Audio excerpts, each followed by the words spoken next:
welcome to the January 18th, 2024 meeting of the Town of Southampton Zoning Board of Appeals. This meeting is being held live and also via video conferencing in accordance with the Town Board's enactment of Local Law Number 14 of 2022. Our next meeting and those following also will be held in person here at Town Hall and will continue to allow for remote participation, so please keep checking the town's website for updates and any new information. If you wish to view tonight's live meeting only and not participate, please do not join the Zoom meeting and instead go to the town's website for viewing access. With that, I'd like to ask you to join me in the Pledge of Allegiance.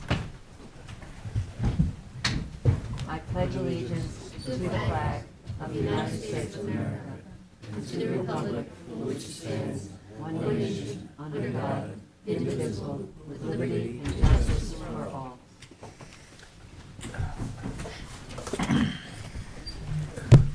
For those of you with us here tonight, in case of an emergency evacuation, please exit through the rear doors of this room to one of the staircases across the hall and continue downstairs and out to the main entrance. Do not attempt to use the elevators during an emergency evacuation. In case of a medical emergency, the automated external defibrillator and first aid kit are both located in the hallway on this floor, opposite the elevator. Restrooms are located across the hall from this room. We'll begin this meeting with public hearings. We have applicants and members of the public here with us live and also standing by via Zoom webinar, which is being moderated by CTV. CTV will mute the speakers on Zoom until it's their time to give testimony before the board. Please be patient. If you find you're having difficulties accessing the hearing, visit the town clerk's meeting portal and click on the instructions link. Also, for those of you in this boardroom, please silence your cell phones and refrain from speaking to one another as it interferes with the recording of our proceedings. Tonight, Board Member Helen Burgess is participating via Zoom, and Board Member John Leonard is absent. A reminder that applicants, agents, and members of the public speaking other than attorneys will be sworn in, will state their address for the record, and will offer their testimony as it relates to the application before the board. In order to consider properly every application before us tonight, individuals commenting on a particular application have a time limit of 3 minutes. Also, before handing in any submissions to the board tonight, please make sure the documents identify the ZBA application name and tax map number. The application name should also be written on your certified receipts. Unless otherwise stated at the end of an individual application hearing, all applications will remain open for written comments for all purposes until a set date. Those written comments can be addressed to the members of the board and sent via email, mail, and/or dropped off at Town Hall to the board secretary, Candace Cowell. At this time, I would like a motion to approve the minutes of our January 4th, 2024 meeting. So moved. Second. Mr. Macedonio. Aye. Mr. Daly. Aye. Mr. Tudhill. Aye. Ms. Burgess. Aye. Chair votes aye. Motions are approved. Minutes are approved. Keith, would you take us through the agenda, please? Okay, the agenda, item 4 on the agenda, which is Carlos Serena and Michael Mazzano, is going to be re-advertised for our February 15th meeting. Second. We don't need to vote on that. Oh, no vote, right? Okay. Next. Okay, next, yeah, I'm getting there. Item 13, which is lead agency resolution for 3310 Noyak LLC. That's going to be adjourned to our February 1st meeting. Second. Mr. Tudhill. Aye. Mr. Daly. Aye. Mr. Macedonio. Aye. Ms. Burgess. Aye. Chair votes aye. Okay, the following decisions will be put off to our February 1st meeting. Matthew Frank, Mark Smith and Heather Cole, Ronette Riley, Virginia Daly and James Daly, J10 Properties, Dilip Patel, Aaron Appel, Alexander Vyman, Production Holdings, LLC. Second. Mr. Tudhill. Aye. Mr. Daly. Aye. Ms. Burgess. Aye. Mr. Macedonio. Aye. Chair votes aye. Okay, then the following decision, which is Roberto Cami, will be put off to our 2:15 meeting. Second. Mr. Tudhill. Aye. Mr. Daly. Aye. Mr. Macedonio. Aye. Ms. Burgess. Aye. Chair votes aye. Okay, 51 LNP LLC. I'm going to move to reopen that to accept written submissions. Second. Mr. Tudhill. Aye. Mr. Daly. Aye. Ms. Burgess. Aye. Mr. Macedonio. Aye. Chair votes aye. Okay, now I'm going to close it and for determination later this evening. Second. All in favor? Aye. Opposed? Motion carries. Okay, Hamid and Shazna Mudabar.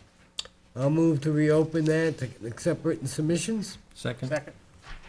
Mr. Tudhill. Aye. Mr. Daly. Aye. Mr. Macedonio. Aye. Ms. Burgess. Aye. Chair votes aye.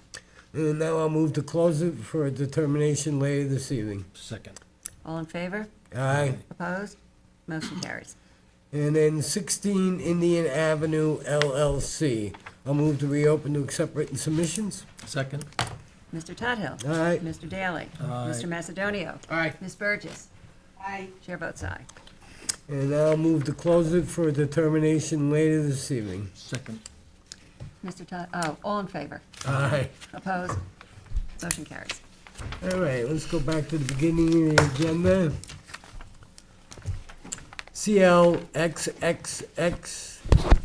CLXXX2 LLC, 182 Jobs Lane in Bridgehampton, Suffolk County Tax Map 900-134-1-48.5. Applicant requests relief from the following provisions of the Town Code. 330-11, Residence District Table of Dimensional Regulations for a proposed tennis court, and an accessory side yard setback of 8.4 feet where 30 feet is required, and any other relief necessary. Board has jurisdiction. Can you pass that to Bob, please? Robert? I'm way down here now. Okay.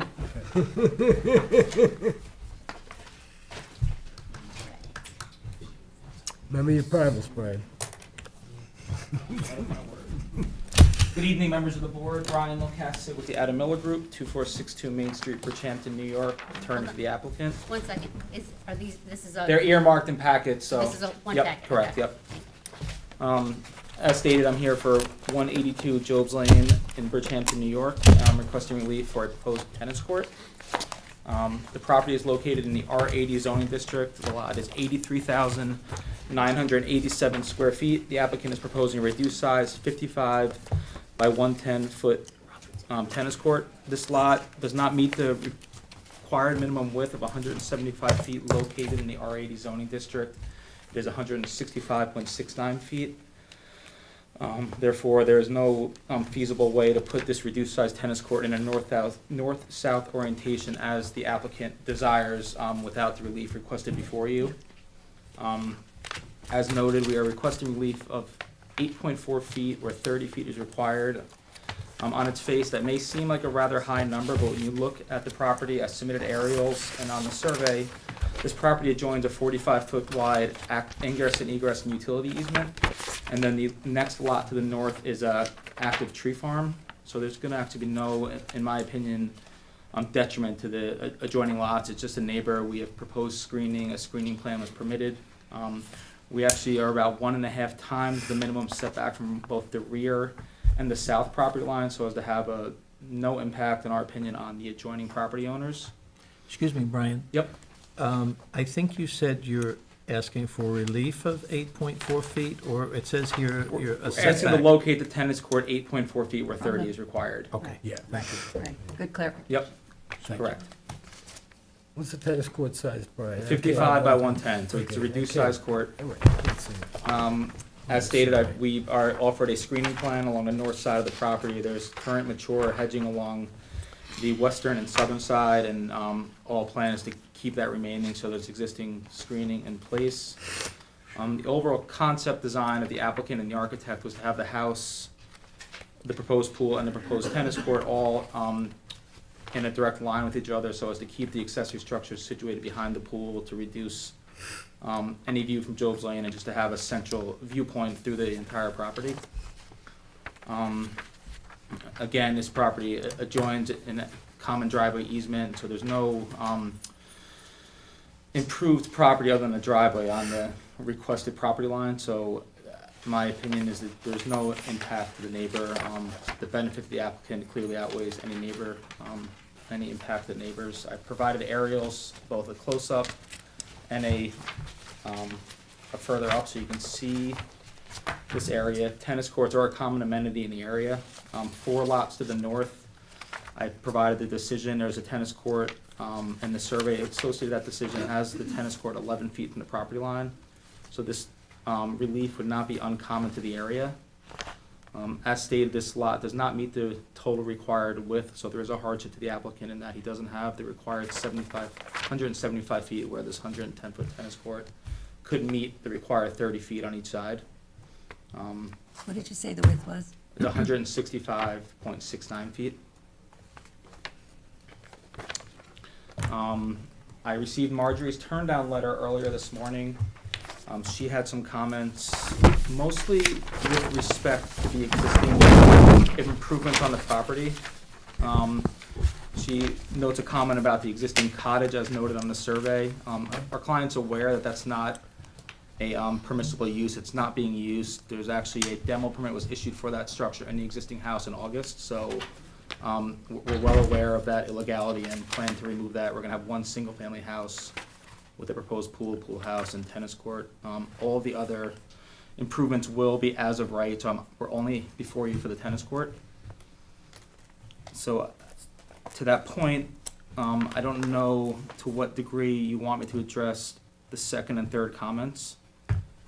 So the cottage will be removed. The cottage will be removed. It's noted on the survey. It's a little unclear because it kind of points more to the deck, but the whole structure itself is dotted, and that's how the surveyor indicated all structures to be removed. Okay. But it is going to be removed. Okay, and then the required front yard setback? That's shown. It's in the, I believe it's a blue line of 90 feet, but the I house see sits it. well behind that. I see it.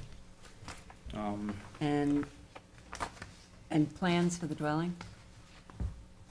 I mean, we don't, they'll be submitted with the building department application, Okay. so we're not asking for, I mean, you can, however you, if you are inclined to approve this, you can make it clear that you're only approving the tennis court. I'm not asking for any relief with respect to the main house. Okay. Okay. The parking as well is situated in the front yard and within the front yard setback. So again, if there's anything you feel like you need me to note on that, that's not already clear on the driveway, which I offer it is. We're happy to. Pool staying? There is a new pool. New pool, same spot, I guess. The No, proposed, it's not quite the same spot. Okay. it's further back. It's Further kind of back, closer okay. to the tennis court. I think the cottage should say to be removed. It does. It actually says existing TBR, and if you look at the survey, there's red, and it points to the whole, and the whole structure and the deck is TBR. dotted. Yeah, If you need that clarified, like, I'm happy to clarify the note, but, and the building department's already issued a demolition permit for that structure as well Okay. in August. Well, if you have to be removed in one place and TBR in another place, it's a little confusing. I'm happy to It clarify, should be yep. consistent, I We believe. can condition in any of Yep. them, Yeah. you know what I mean? Of course. At Robert's suggestion. yeah, Robert, this is your application. Do you want to start off and lead us in any questions you might have? All right, my questions were exactly what we said, to be Yep. removed. So other than the cottage being removed, I have no problem with the tennis court proposal. It seems to go back up to the tree farm. Yep. There's the common driveway in between is Yep. Right. I not, actually went to the property, and it clearly is not, I mean, there's a huge driveway, Yep. right, Yeah, whatever it is, it's right up to the tree Correct, farm. yep. It's not gonna, and there's also some very heavy vegetation as well. Much of that which will remain, and that's also Right. why we didn't push it back as far as west and south to kind of Right, the existing right. grade and vegetation. That's the reason why it can't be more south, is because of the existing vegetation. Correct, that is one of the components, yes. and it's heavily vegetated. It's a very protected piece of property, Yep. actually. I have no problem with it, just condition to get rid of that. Well, I mean, do we have to condition it on the removal of the cottage, or is that just gonna be part of the building, with the building department? It can't hurt. You know, I Okay. mean, Brian's Yeah. agreed to it, it showed it on the CYA, survey, yeah. so. Yeah, that's a acceptable condition for the decision. Okay, so as I understand it, A condition will be removal of the cottage, and it doesn't sound like there's a big problem with the setback of the tennis court. Is that correct? Anybody else have any? No. No? Okay, 55 by 110. yes. Correct, 55 by 110. Okay. Sounds good. So, Robert, it's yours. We have to see if anybody's in the public Oh, or on Zoom. is anybody in the audience want to be heard on 182 Job's Lane, Bridgehampton? Anybody on Zoom want to be heard on 182 Job's Lane? I see, go ahead. Okay, Robert, it's yours. This is mine. I move to close the meeting, hold it open for written submissions until February 2nd, with a decision on February 15th. Second. Mr. Macedonio, Aye. Mr. Daly, Aye. Mr. Tudhill, Aye. Ms. Burgess. Aye. Chair votes aye. Okay, so we'll see you, we'll get the decision on 2:15. 2:15. And you wanted a revised survey clarifying TBR to be TBR, removed? yeah, Please. Yep, and I'll just make sure there's a clear distinction of the front yard. yeah. Okay, Okay, thanks. beautiful. Thank you very much. Okay, thank you so much. Thank you. Good seeing you. Night. Good to see you, Brian. Item 2 on the agenda is Glenn J. Bassett, 46 North Quarter Road in West Hampton, Suffolk County Tax Map 900-354-2-7. Applicant requests relief from the following provisions of the Town Code for 330-11 Residence District Table of Dimensional Regulations, 330-76D, placement of accessory building structures and uses in all districts, and 330-83C yards to legalize a detached garage located within the required front yard, a setback of 62.9 feet, where 70 feet is required and any other relief necessary. Board has jurisdiction. Hi, are either of you attorneys? No. Okay, then I need to swear you in. Do you swear to tell the truth, the whole truth, and nothing but the truth? I do. Okay. Could you please state your name and addresses? Francine Bassett, 46 North Quarter Road, West Hampton. Okay, thank you, Francis. Now Glenn has some speech Okay. problems, but he'll try. Glenn Bassett, 46, North Quarter Road, West Hampton. Excellent, thank you. Okay, so tell us about your application. Further to that, if Glenn wants to have me say something for him. That's perfectly fine. I'm gonna have, I have nothing else. Yeah, no, it's fine. He's happy to doing have well. you. I understand him, actually, but please feel free. so, we had the detached garage built, and the building inspector came for the excavation and for the siding, and for all the others that were needed, and eventually we got approved for everything. It's come up that the first dig exposed our cable vision line. And if you look at the original survey for submission for the building permit, it was virtually on the fence line, the back of the building. And the cable vision line is within a few inches of that. So it was all moved forward slightly, with nobody noticing that it wasn't giving the 70-foot setback, I believe, So it was moved closer to the road. by 7.1 feet. Okay, good. Okay, They all have that. So there was an obstruction where you were approved to put it, and the people doing the work just moved it up. Slightly. Uh, And the What? dig was approved, the same right, yeah. as the survey.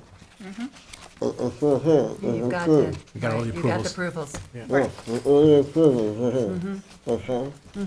We never had a problem until I was asking for the CO.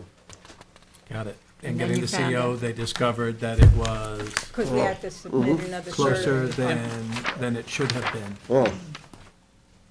Got it. Did everything you were required to do, and Right. But in the reality, when you found out that the Cablevision line was there, your contractor moved it. Is that correct? He moved his Yes. backhoe Yeah, okay. just away from the cable vision, which he Okay. had cut that day Okay. too. So we're talking about a 7.1 foot relief from the 70-foot setback from the front yard. I have no problems with this. Helen, this is your application. Are there any questions? No, I visited the property, and I have no problem with it at all. They've done a very, very nice job, and this is something they should have. But of course, Marjorie, the comment of Marjorie about the survey with the elevation, I think that might be something we might want to address, unless they have been kind enough to give it a copy today, as of, I haven't had a copy yet. All right, did you get the comments from Margie Riley? Only as Ms. Burgess Wonderful, yeah. mentioned them, yeah. Yeah, it says, "The removal of the tennis court and any fence over 4 feet in height shall require a building permit." No So- tennis court. Right. Little house, And it only said on the original survey, which we also had, was future Proposed. tennis court. Future, but so you nobody, the summertime, You never did it. None of the And are previous there any ones. fences over 4 feet in height? no. no. Okay, and then the elevations. The survey does not show elevations of the detached garage needed for the architect to determine average natural grade.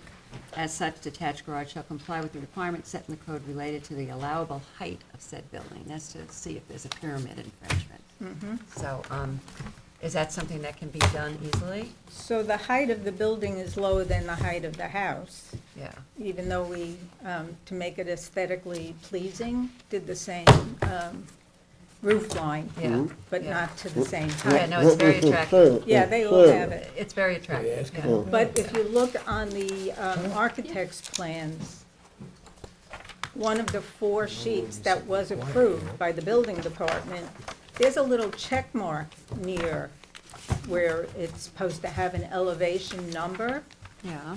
and there's none. But we didn't put the check mark on. Evidently, it went through the building department. Perhaps they saw it, and they saw that this was going to be built on grade. Yeah, accessory buildings such as garages are not allowed to be as tall, as high as houses. Right. So, this should be stated on there what the height is. Yeah, this is the plan. I didn't find a height on here. And, you know, it's very No, I don't faint, see so a height either, but it was in these originals all right. Oh, okay.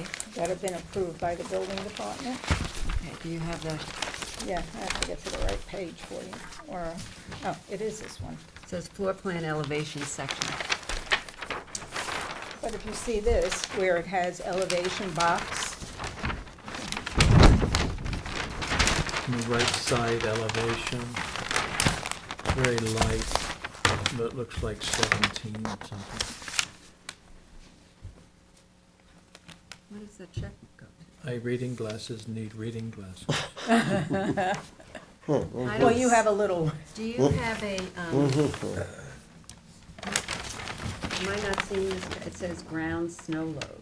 Well, I don't know, it's wind design, subject to damage. Mr. Daly, do you want to look at the bigger one? Yeah, the bigger one on the elevations, May I? maybe it's a little bit, Yeah, I don't know which page you And are. while we're looking for that number, when was this built? About a year. So you know who the contractor was? Yes, And did you tell the contractor that you're now having to come in for a Because we had- variance request because they We- moved it before checking with the town that it would be okay? we contacted him because we needed to know what it would cost if we were refused the variance, had to take the building down, move it, or, indicated how much that was, too. yes. Yeah, in the old days, we would ask you to have your contractor to come in here so we could flog him or her. That was old days. And, not that all those old I days think are this- over, but What is that? say? Can you read? 1810. Okay, so that's the height of the garage is 1810. Right? Okay. That's what it seems to say. And the height has to be 20 or less.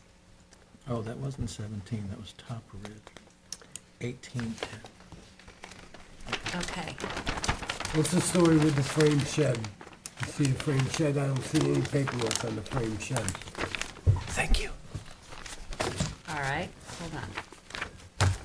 But your contractor should, be very aware of the fact that they made a decision which has now caused you this inconvenience, the cost, the time of doing a variance in order for you to get your CO. You. And that's not cool. I'm sorry, Keith, I couldn't understand. What was your question?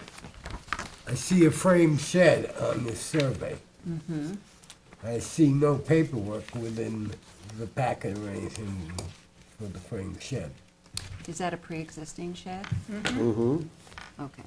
Yeah, but I mean, we got nothing Do you have we- a- do you have a certificate for the shed? A certificate of compliance, a certificate of occupancy? Don't have that. I didn't see it. Wouldn't Maybe I- Marjorie have called it out if it needed one? Maybe, but I see a one-family dwelling with deck. And it doesn't say shed on your, I see COs. another one, certificate of compliance for a do you know deck. how long the shed has been there? Since we built the house, When was that? 98. 98? Mm-hmm. How big is the shed? There's a certain 8 sheds by don't require 10, building. something like 8 by 10. 8 by 8? I think under a certain size doesn't require. Yeah. building. Just asking. okay, but that was a good question. Good question to ask. So we're thinking that it's not an issue. All right. At least I'm thinking that's not an issue. Any other questions from the board? No?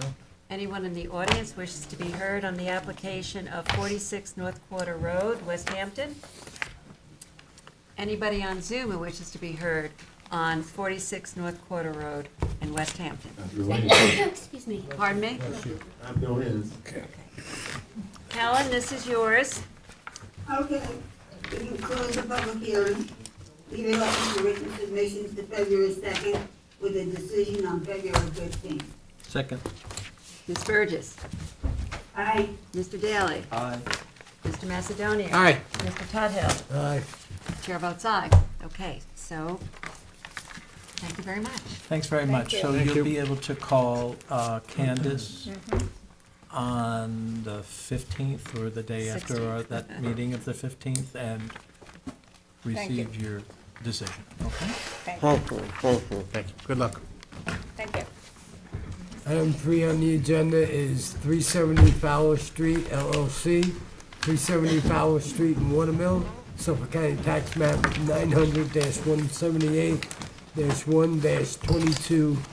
900-178-1-22.001. Applicant requests relief from the following provisions of the town code for a proposed deck, mounted solar panel PV system addition to a one-family dwelling under a renovation. 138-7A coastal erosion management permit required, compliance with provisions, effect on zoning regulations to allow the solar panel system to be located in an erosion hazard area. And 330-46-2B1, adjacent areas for an accessory setback of 65.1 feet where 125 feet is required and any other relief necessary. Board has jurisdiction. Pass that to Susan, please. Do these panels What's happening float? here? They're on a steel structure. Hi. Hi. Morning. Please state your name and address. My name is John Bennett, Bennett Reed in Southampton. I'm sorry, and Andrei Kukalski is here with me. He's the project architect, so. Can I swear you in? Yes, Do you swear to tell the truth, the whole truth, and nothing but the truth? yes. I do. I do. So then you can please state your name and address. Andrei Kukoski, 180 Barrack Street, New York, New York, 10014. Okay, so tell us about your application. Okay, so, this is a request to take some solar panels and string them along an existing, in effect, the fence in front of the deck. They'll be, we'll show you, go through the graphics, but they'll hang over the deck and intrude about 3 feet into the yard, but they're at an angle. I'll talk more about it. But it's to meet the HERS rating. I just got this evening, a letter from Marty Shea. There was some site disturbance, which is not surprising with construction, because the matter is under construction. And he says that, and Marty asked us to revegetate, and he's letting us know, that the revegetation has been satisfactorily performed.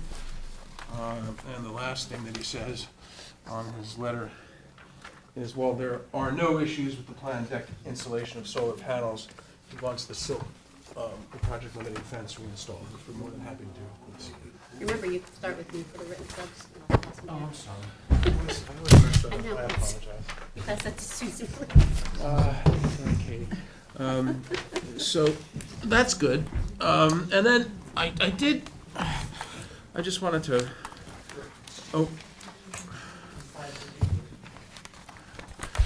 I met on June 15th, 2023 with Janice, your, I'm not sure if she's going to weigh in on this, and I'll let her speak for herself if you want to ask her about it, but she was generally quite receptive to the application at our meeting. So ask her, if you want to refer to her, that's fine. I think she was receptive to the idea, because, you know, it's, how do you get around these HERS ratings? Typically, you either, you put geothermal wells in, which are being more and more regulated, and have even a closed loop system. The geothermals would probably have issues because you're close to Jewel Pond, or you have solar, which is what we're trying to do here. But we're trying to do it in a way that's aesthetically works. So we'll take you through that. It was noticed we made the application just for relief from the coastal erosion hazard area for intruding 3 feet in. But I think the building department also noticed a dune crest setback.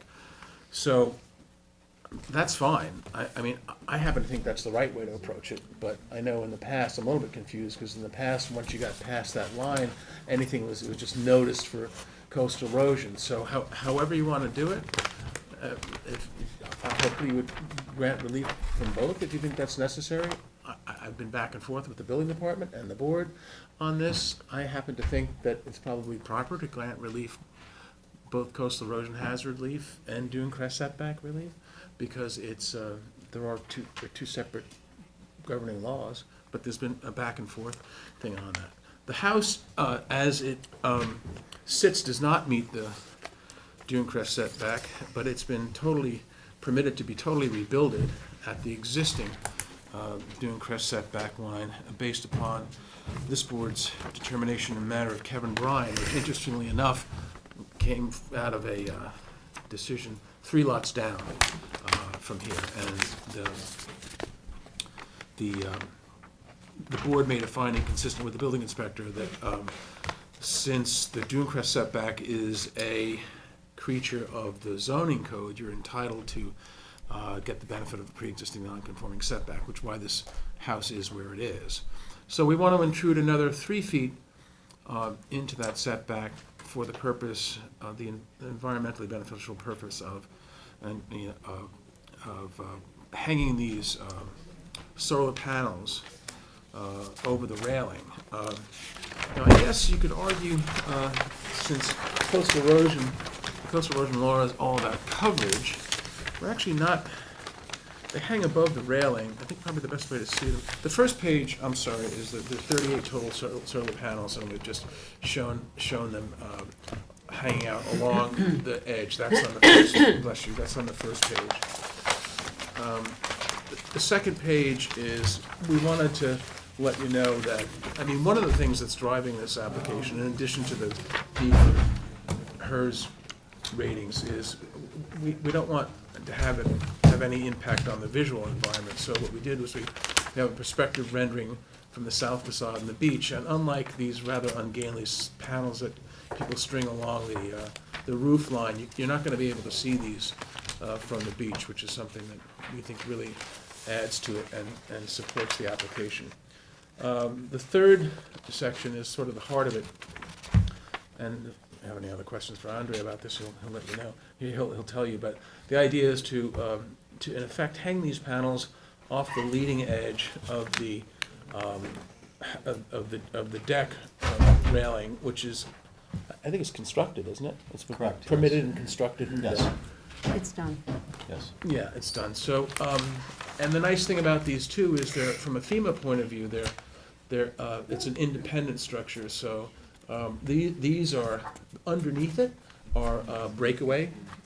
So during a flood event, this material will break away. Yes, yeah, But Yes, correct. presumably these are models, but. Are they attached to the deck, or do they have freestanding? So there's the drawing, the section shows that there'll be a steel support running vertically.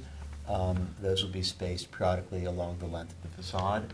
And then you'll have this structure cantilevering out at each panel location with sort of angled buttress-type arm to hold the panels in place. So the panels are elevated above base plane elevation, so the panels themselves, because you have to keep any sort of mechanicals, anything that smells like a mechanical, above BFE, so it's above BFE +2. And they're mounted on these separate and redundant structures. They will not be mounted to the breakaway walls, so they'll be separate. Correct. So during a flood event, the breakaway walls underneath them would wash away, but these would stay. So there's been an awful lot of thought. And they'll stay, and that's okay, because they're above the base plane elevation. So there's been an awful lot of thought about it. We have 38 panels are proposed to meet the HERS rating. So again, there's wetlands on the north side of Fowler Street, and we didn't think geothermal was a good idea here, even with a closed loop system. Originally the applicant, and we were very excited about this, had proposed installation of a Tesla roof tile solar panel system. We've been trying for 3 or 4 years. Since we started the project, we've had dialogues with Tesla, and after 15 or so different project managers, the owner just said, look, this is not going to happen. Right? Every 3 or 4 months, there's a new person. They would start from scratch. They'd get back to us. So they just couldn't get it together. It's not like it's not possible to do. There's either something going on inside Tesla where they're rolling back the panels because they're not working properly, or there's an issue in the Northeast. We're not quite sure what it is, but in either case. We were going to do the actual shingles. Yeah, I understand. Yeah, because Interesting. it's a real aesthetic issue. Sure. I mean, yeah. We'd like to see that someday, but Yeah, not here. At a certain point, we had to just, Fisher cut bait and go with this alternate, which the whole idea with mounting them the way they are, and I was very glad to see that there's a healthy dune in front of the property, is that you don't see it. I went to the property, there's a very healthy dune in front of it. Yeah. I mean, that's the first dune, and I didn't get to the second dune. But from your picture, it looks like these will not be noticeable from the beach. Yeah, which is great. Yeah, yeah. The I mean, final. Correct. it's interesting because you're not technically an aesthetic board, but I think Yeah. it's one of the No, things no, that it's you just- take into account because it has an impact on the neighborhood. It was one of my Yeah. questions. Yeah. No, it's got a very healthy first buffer of, beach dune. And. So no coverage. I guess you could argue either way. I mean, if it's above the sand, you could argue that it's coverage. But these are sort of suspended in the air. They're at an angle, and our understanding is they're not going to affect any growth of any vegetation or any of the aeolian drift of sand underneath it. So You're not going to burn up the dune or anything I like don't think that? so. No, they're not. Because of the angle, right? They don't magnify, they absorb. Yeah, they're not Yeah. No, they reflective. just, I they just- come in. Yeah, Not like that building in Los Angeles. Right? So we did meet with Janice. You may want to reach out to her. I don't want to put words in her mouth, but generally I remember on my June meeting with her that she was pretty supportive. Marty seems to be okay. He just wants us to put a project limiting fence back to where it was. And then I don't want to, for the board, we did actually go through in writing in the application, this section by section 13822 argument for the variance for the coastal erosion hazard area. I would just, if it's okay, I would just rely on my written submission for that. We read it. Okay. So, as I said, I went to the property. It's a narrow piece that you can build on. The road is like right up against the house practically. I mean, I had trouble turning around to get out. Yes. You know, it's a beautiful house, and the intrusion of the 3 feet, like you said, it's not on the ground level. It's, you know, raised up. To me, it's not a major problem. But that's my take on it. Does anybody else on the board want to ask a question or raise anything? Bob? No. So, it doesn't look like it's going to be a big issue, but let me see if there's anybody in the audience who wishes to be heard on 370 Fowler Street in Watermill. Is there anybody on Zoom who wishes to be heard on 370 Fowler Street? It is. Okay. Okay, this is mine. So, let me just get my papers in order here so I can find where my, so we are going to keep this open for written submissions until February 2nd with a decision on February 15th. Great, second. Thank you very much. Mr. Daly. Aye. Mr. Cudhill. Aye.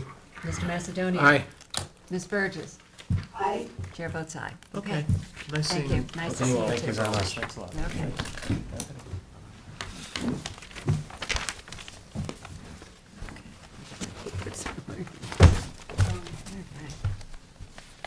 Kind of that innovative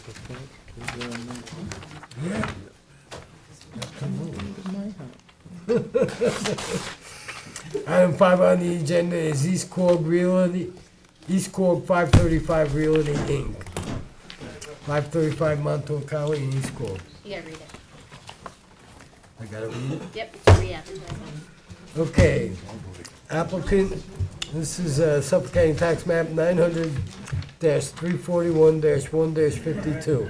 Applicant requests a determination as to whether or not the proposed 1,182 square foot convenience store is a customary accessory use to the existing gasoline filling station pursuant to Town Code 330-5 definitions. Accessory use, building, or structure. In addition, applicant requests relief from the following provisions of the Town Code: 330-34, Business Districts Table of Dimensional Regulations for an accessory distance from the street front yard setback of 8.79 feet from the northerly property line, Montauk Highway, where 40 feet is required, and an accessory distance from street front yard setback of 27.68 feet from the westerly property line, Walker Avenue, where 40 feet is required for a proposed canopy over the gas pump island. 2, 330-30B6, Business Districts, General Regulations, to allow an impervious surface area of 75.3% where a maximum of 60% is permitted, and 330-95, schedule of off-street parking space requirements for non-residential uses to allow 10 parking spaces where a minimum of 12 parking spaces is required, and any other relief necessary. Okay, the board has jurisdiction. Before we start this, I just want to go over a couple pieces of housekeeping. We did have some neighbors who had suggested that your posting hadn't been up for the appropriate amount of time, but it does appear that you've given me the affidavit of posting. So that's, you know, that can be a litigation issue in the future if somebody feels that it wasn't satisfied, but the applicant has given us that. There was a question raised to me whether or not you had mailed it to the appropriate parties. The receipts have come in, they were mailed on time. They mailed them to all of the neighbors that the town had given them, which I believe is like 6. Whether or not you guys got them, whether or not they were to the addresses that you prefer, those are the addresses the town has. So the mailing is appropriate. I just wanted to remind the board, because this is an unusual application that has come back before us. If you remember, the board closed it. We had taken all of the testimony, we had coordinated SECRA, the board had closed it, we were getting ready to make a determination. I think that, there was some back and forth between some of the neighbors and the applicants. The applicant came back to the board and modified the application, right? Initially, they had asked to expand the existing building, then they came back to the board and said they were gonna keep the building the way that it was. And then there were some canopies that were proposed, and there was, talk about a variance from the impervious surfaces. So the board had taken that testimony, we had referred the application to the planning board, who advised us to re-coordinate SECRA, right? So we had to re-coordinate SECRA, we had put it back on for decision, and then we had decided, and I don't know how many of you remember this, but we had testimony, we had reopened the application again, and I had said to the board, because there was the canopies and because there was the impervious surface, the board could either let those variances through as any other relief necessary, or we could re-advertise it. And it was my recommendation that we re-advertise it, because we were also doing SECRA. That's what this application is. They did not post it or mail it quickly enough, and that's why you've seen it out on our agenda so many times. There's nothing new on this, but we did ask them to re-advertise it for those two purposes. That's the testimony that the board is gonna take. I know you probably don't remember that, but I listened to the hearing. It was May 18th of 2023, and that was when half of the board members wanted to just proceed with it the way that it was, the other half wanted to re-advertise. So the testimony from the public tonight has to focus on the two new sections of relief, which is the canopies and the impervious surfaces, and then, the board can still ask the applicant, to refresh your memory if you want, but my understanding is that it was for the existing building. And oh, by the way, the planning board also adopted a positive declaration on this. So after this hearing tonight, you guys can tell me how long you want to put this off, but this board can't render a decision until you've addressed the positive declaration with the planning board, who is serving as our lead agency.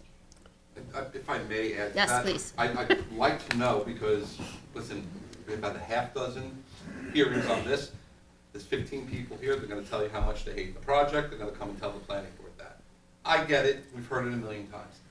However, since they got POS-DEC by the planning board, that changes, as you know this as a POS-DEC, changes how application is getting reviewed and processed. Can you I use don't that know. mic, please? Sorry about that. And I don't know where that goes, because an environmental impact statement is a grueling, complicated process. It involves public scoping, which we have not done yet. That's the first phase. So we have nowhere with the environmental impact statement or the POS-DEC. This board takes whatever testimony you want, you do things your way. Just be cautious that whatever you're taking any testimony on tonight, I don't know where this project goes from here. I don't know what project changes are gonna happen. Right, that's what I was gonna say. So, we're in the environmental phase right now. Do you say it's premature for us to take testimony at this point, given I that don't the wanna project may change? In my opinion, yes, especially when we've issued a positive declaration. Normally, because now you've got to get into the mitigation of a project, Right. which it always necessitates project changes. I can't tell you whether you should take testimony. I'll leave that as a legal recommendation from the attorney.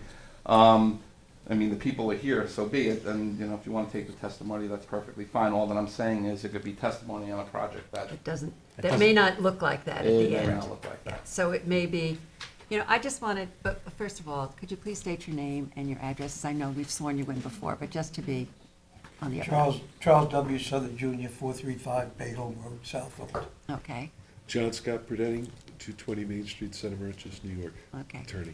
So I just wanted to, I went back and I went through my file. This is my file, and I've read every page of this. And what I'm concerned about is rehearing your concerns, which we are very, very aware of. When in fact what Anthony is suggesting is that the project may not look the same at the end.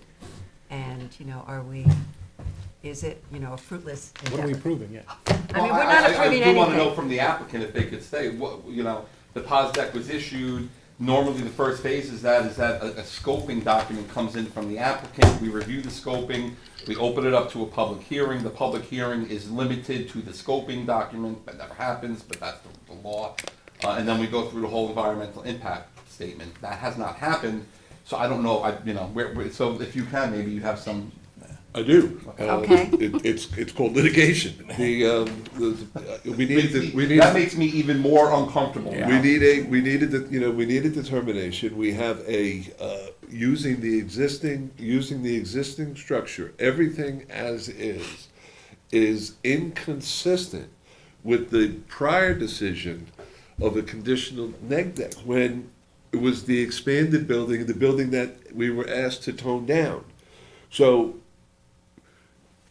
one doesn't go with the other, and I think that we have to revisit that, and perhaps that one aspect could be subject to litigation because it's an But inconsistent. that's litigation with the planning That board. is, it's not affecting this. It's not affecting the zoning board at this point. What we're looking for is a determination, again, very briefly, I'm not trying impatience, but, we've met with the community. We can't satisfy a certain segment of the community. I concede that. But I've lived here in my life, but we share a high school district. This was one of the most derelict properties in this area. My clients have cleaned this up. There is an attendant there. There are many commercial clients that utilize this. All right, no comments from the audience, please. We're good neighbors, we listened with this plan, and now we don't want to be punished by getting put in this holding pattern and spinning around at a cost of thousands and thousands and thousands of dollars. This is turning into a violation of my client's rights. We've put in an application that makes sense. It's an application that's consistent with other applications in the area, and it's an application that, when it's finalized, will be utilized by the community. And my client is a good operator. His facilities are pristine, they're clean. One is next to my office. I watch every day. They go around and sweep up papers and. But this board can't act. I mean, have you filed your litigation? Because we can't act. We can't act. We were unable to act on this application at this moment Because we of a coordinated positive- SECRA, we coordinated SECRA. If we had done an uncoordinated SECRA, maybe it would have been different, but we had to do a coordinated SECRA, and they issued a positive declaration, which means that the planning board has found, as the lead agency, that this application, the way that it is, will have a positive detrimental, or not positive, will have a negative, a detrimental impact on the environment. So we can't act. So it's in your best interest to resolve the litigation. Have you filed litigation challenging the POSDEC? We need a determination. You're not gonna get one from this board. I mean, we can't act. We're tied up, we can't do it. Because of the we coordinate. So would it be Planning fair took to say, lead planning took lead agency. They came up with a positive declaration that there's a negative impact on the environment that has to be resolved before we can act on the various variances that you have requested. Did I say that correctly? Yep. Okay. Almost. I know, maybe it's not what you wanted to hear. No, not what I mean. But, I understand your frustration, I understand the frustration of the community. There's a wild difference of opinion here, clearly. But, the zoning board is limited in what they're able to do at this point, and for us to open it up for additional testimony is kind of fruitless, in my opinion, because of the fact that it's probably gonna come back modified again, depending upon litigation. If you do litigation, and maybe it'll be different, but I'm just saying, right now, there's no way that we can act on these variances, and for us to hear additional testimony either from you or from the community we did hear testimony from you on the revised application. And I think the community also had an opportunity, right? Didn't they? They came back Absolutely. on the revised application. Yes, but it's, everybody has the right to speak. I mean, this is a Yeah, public hearing. right. But the question is from you guys, you know, the planning board adopted this pause deck in August. I have a question for you. On our original application, which was for a totally brand-new building, all right, they gave us a conditional neg deck on it, all right? We came to you for a variance. You heard everything for the variance, but you never made a decision. Can you finalize that decision on the original application? Not at this point. You never answered, you never made a decision. Correct, we never, because you modified your application. No, before that. Before that, you never made a decision on the file. Correct, because you modified your application, that we closed the application. It was scheduled for decision, and in between those times, we were adjourning it because you were modifying your application with, whether it was with the public or talking to one of the town board members, you modified it, you submitted a revised application to the board, and that's the application that we're with right now. But you should definitely take a look at what your timeline is for challenging the positive aware. declaration. Okay, all So right. it was, the positive declaration is in August? Mhm. All right, and what's the timeframe usually? I have Well, no you idea. should I'm be sure Mr. aware of Prudenti that. knows. Yeah. Well, there's no statutory timeframes at this point. Statutory timeframes happen when certain things take place. So when we issue a pause deck, when we issue a pause deck, we then advise the applicant to go ahead and submit a scoping document. And that hasn't happened. And I presumed that we hadn't heard anything because they were weighing their options in this particular case, going from a conditional neg deck to a pause deck. That's correct. But in the interim, you did modify your application and then came forward with it, so. Yes, that we modified the Yeah. application after we received the conditional neg deck on the original proposal. Mm-hmm. And then we put a new proposal to try to make people happy, and that didn't work. No, I understand. So at this point, can we go back to the original application and give me a decision? Give me a decision, so I can act on that decision. I wouldn't think so, don't but know. I refer to Yeah, I council. mean, I and don't, We're in the, it's been that closed process and modified. ended and another process started. And unless you want to withdraw withdraw one and then just resubmit the original application, I don't know. I mean, council, you need to advise us on that, but I can't see how we could go back to the original at this point. We can't go back to the original one. I mean, we have a huge record now. We have a huge record now. So you have what you have. The planning board has spoken on it. This board can't unring the positive declaration that's happened. No, but we have a conditional neg deck on the first application. So why can't we go back to the first application and proceed with this board? Resubmit it. I'm sorry, what'd you say? I guess they could resubmit the first application. I don't, withdraw this one and resubmit that then. It's kind of all, but, I mean, Well, I don't understand why you let us come to this hearing, made us post a notice and everything, and then you won't even hear it. we're ready to hear it. Let's hear the, I mean, you I mean, you you have an said attorney. you can't do anything about it. I did not say that. I think what Anthony is saying and possibly what your attorney is saying is you guys should be careful with what you want to say on this because you may have litigation and this is all going to be part of it and challenging the pause deck, but you can absolutely make your pitch on this and we'll hear the public but this board cannot render a determination until the secret has been resolved. You know, I appreciate your frustration on this. I mean, you know, you tried to accommodate some of the community concerns, and then you came back. I understand, but as a board, we're just, you know, we're tied up. There's nothing we can do at this point. You're in the process. I guess, I don't know, I mean, I guess they could start all over again, but, I mean, let's start all over again, and, you know, a conditional, tell me about a conditional negative declaration. What, I mean, it's conditional. It's a conditional neg deck. Basically what a conditional neg deck, I'm sorry, a conditional neg deck, basically what it says is under secret that a project complies with secret and can be approved in compliance with the environmental laws provided certain conditions are imposed. Absent these conditions, the project would either have to be pos-decked or denied. So they impose certain conditions and say, do X, Y, and Z, we issue a neg deck. And that's what happened. They came in with the revised plan.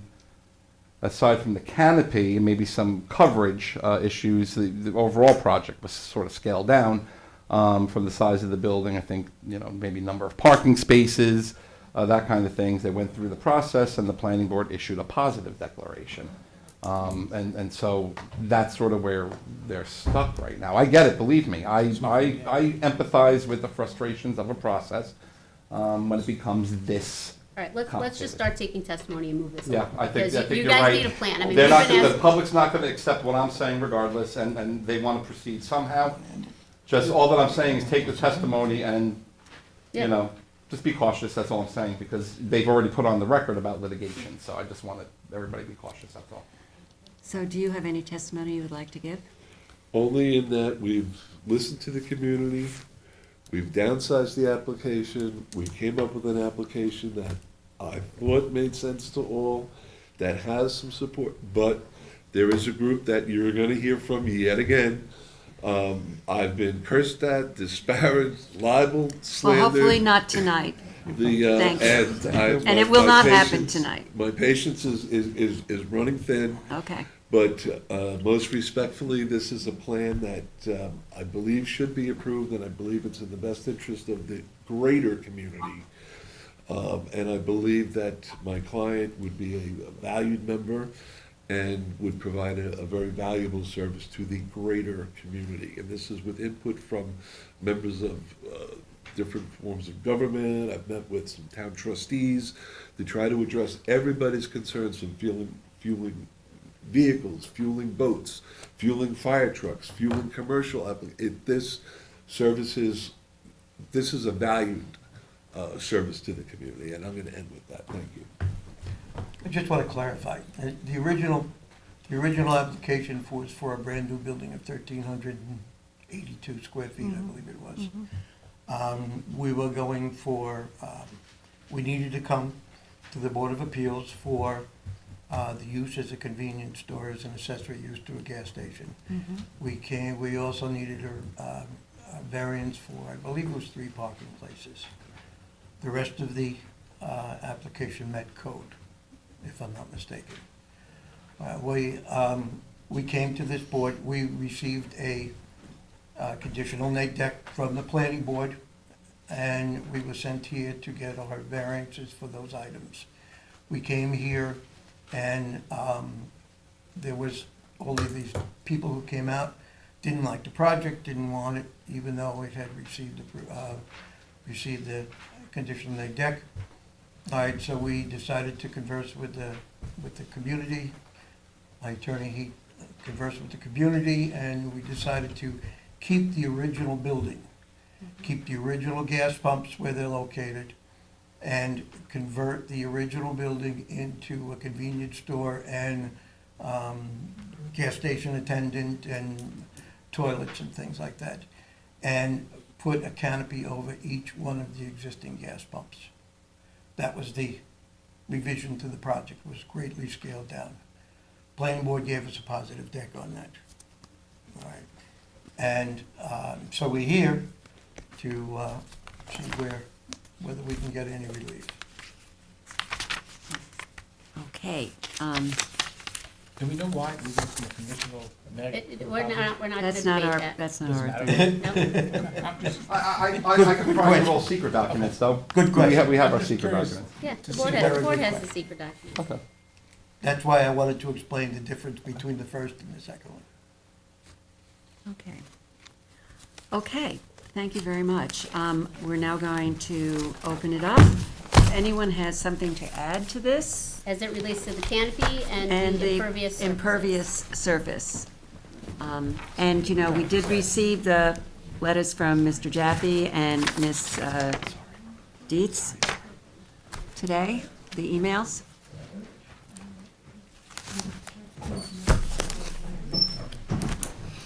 And we're Okay, going to limit let's- 3 minutes. Anybody wants to speak, come on. If anybody would like to come up to the And I just want Microphone. to remind everybody, we Just are 3 going to minutes. stick with the 3-minute. And we don't want repetitive testimony. Yeah, let's try to She gives make everything testimony, original. and 10 people coming up and giving the same testimony. That don't work. All right, and again, canopies and impervious surface. Swear me in? Yes? Do you swear to tell the truth, the whole truth, and nothing but the truth? I do. Please state your name and address. Cynthia Cantor, 3 Walker. I am a neighbor of the property. I just would like to correct the record. On June 13th, 2019, there was a positive declaration on their first application. They modified the application and changed the footprint of the building, and then they got the positive Conditional. negative deck with the 9 conditions on April 19th. Since then, many of the community has gotten up and going and learning a little bit about the process and tried to follow it along. This has been going on since 2018, so if you go back to the planning board meetings and the zoning board meetings, you can get a lot of information from that.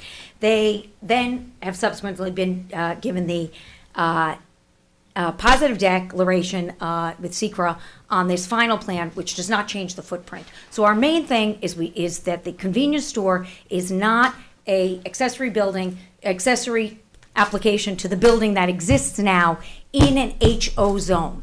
And as the planning board has stated over and over again at several of their meetings, I'll bring up those dates if I want to just save time, that the town will decide whether it's a accessory use, a convenience store as a gas station, on a case-by-case basis. This And board there has- have this been board many and many determined of that. many of these buildings have had that happen, but they were not in HO zone. This HO zone was adopted for the explicit purpose of not allowing this kind of use of the property. They state over and over again that they're a very good neighbor, and it's a little questionable because they did have the propane tanks, the propane storage go before the planning board, and they got their permits. But as they were going through the permits, if you go back and watch the planning board had several requirements for them, which were to put balusters. They did. Your testimony is supposed to be on the canopies and the impervious surfaces. We've already taken all Oh, of the this. canopies, I don't believe they should be given that. They're ugly, they're ruining the site, the light is bad, and the canopies will, also they need the variances for the distance, not only from the main street, but also from a residential street. So in that way, neither of those should, in my opinion, be authorized. And then the impervious surface, I think pictures have been sent to the zoning board and the planning board of the runoff from this building. We know that this applicant came in, they changed the imperviousness of the parking lot that existed there when they took over it in 2018. They ripped out the transitional border, they never replanted that, which was something that the planning board asked them to do. You have 30 And, seconds. At this juncture, I don't believe this. I think the one thing that they want is for you to say that they can have their convenience store in the gas station. I don't believe that is an appropriate path for the zoning board to take, and we really do hope that you take our consideration as the community into it. And I do thank you again, because I did go back and watch every meeting from the zoning boards and the planning boards, and the faces change and come and go, and I do understand that it's a very difficult situation. That's 3 But the minutes. community members would really appreciate if you keep that in mind. Thank you very much. Thanks for your comments. Thank you, Cynthia. Anyone else like to speak? Is there anybody else in the audience who wishes to speak on this application? Again, limiting it to canopies and impervious surface. Hi, are you an attorney? He's been sworn in. Raymond LeCan. Okay, did we swear you in before? I'm sorry? I think we have, yeah, okay, Yes. so I don't need to swear, I probably didn't need to swear in Cynthia either, You need- but please state your name and address. Yeah, please Raymond vote. LeCan, 35 Walker Avenue, East Quogue. Okay, I'm here, and as I understood what you were doing tonight, I'm only going to talk to the issues that were listed as being open, as I understood them, which is the canopy and the The impervious surfaces. and the impervious ground. On the impervious ground, I believe I'm in a position to address it. The properties on Walker Avenue, in most cases, have a proportion of pervious ground that's greater than this particular facility. It is, the coming off that property is visible when it rains. I mean, you don't have to imagine it. It's there to be seen. It rolls down Walker Avenue along with, it's not alone, it's not the single contributor, but it runs along with all the other water that's coming in a rainstorm or whatever. It ends up in front of my property. It reaches heights of 7 inches that I've measured personally when it comes down. I'm not saying it's coming from the station, please understand. I'm saying it's the whole of what comes down the street. Understood. Okay, it's not to be exaggerated. It's a serious issue. There are drains that have been put in by the town, and they've helped. But they're unfortunately all on the eastern side of the street. And the street is crowned. And if you come down and you look at the site, a huge volume of water travels on the opposite side of the street and runs down into the small street that I call Walker Lane, and all of us down at that end call it that. We don't refer to as Walker Avenue. It runs down Walker Lane, and it ends up in front of my property. And it reaches 7 inches at times, which is a lot. I mean, it's not that we can't drive through it, but it's not a pleasant thing to have. So for that reason, I'm very concerned with the fact that this property has as much unimpervious land on it. You have about another half minute. Okay, half minute. The other one is easy. I am not in a position to discuss intelligently what the best solution on the canopy is. I think the canopy is ugly, I think it's horrible, but I think the town has enough rules about how far it should extend and where it should be to solve that without my help. Thank you. Thank you. Thanks for your comments. Is there anyone in the audience who wishes to be heard? Okay. Hi, my name is Mary O'Brien. I live on West End Avenue, so I'm a couple of blocks away from this property. I have but- sworn you in the past, have I not? Excuse me? Have I sworn you in? No, Okay. Do you promise to tell the truth, the whole truth, and nothing but the truth? I do. Okay, please state your name and address. Mary O'Brien, West End Avenue. Stuff down here. So I live on West End Avenue. We have our own problems there with the delis and the car repair. And I was on the Chamber of Commerce years ago when the whole idea of having Hamlet Office District was brought up in East Quogue. And at that time, there was a lot of pride in East Quogue about what a nice looking small hamlet community we were. And we wanted very much to keep Main Street like that. And the Chamber of Commerce was very instrumental in lobbying the town and meeting with the town to get the Hamlet Office District proposal put through. And now this current gas station proposal, especially the idea of a canopy, which many people have said is ugly, I agree, and with the setbacks and with it being kind of shoehorned into that very small property. And there's a lot of concern about the light pollution. So since we can only address that part of it, I would say that an idea of a canopy in a gas station is in no way something that was envisioned all those years ago when we were talking about Hamlet Office District. So please take that into consideration. Thank you so much. Thank you. Okay, thank you. Anyone else?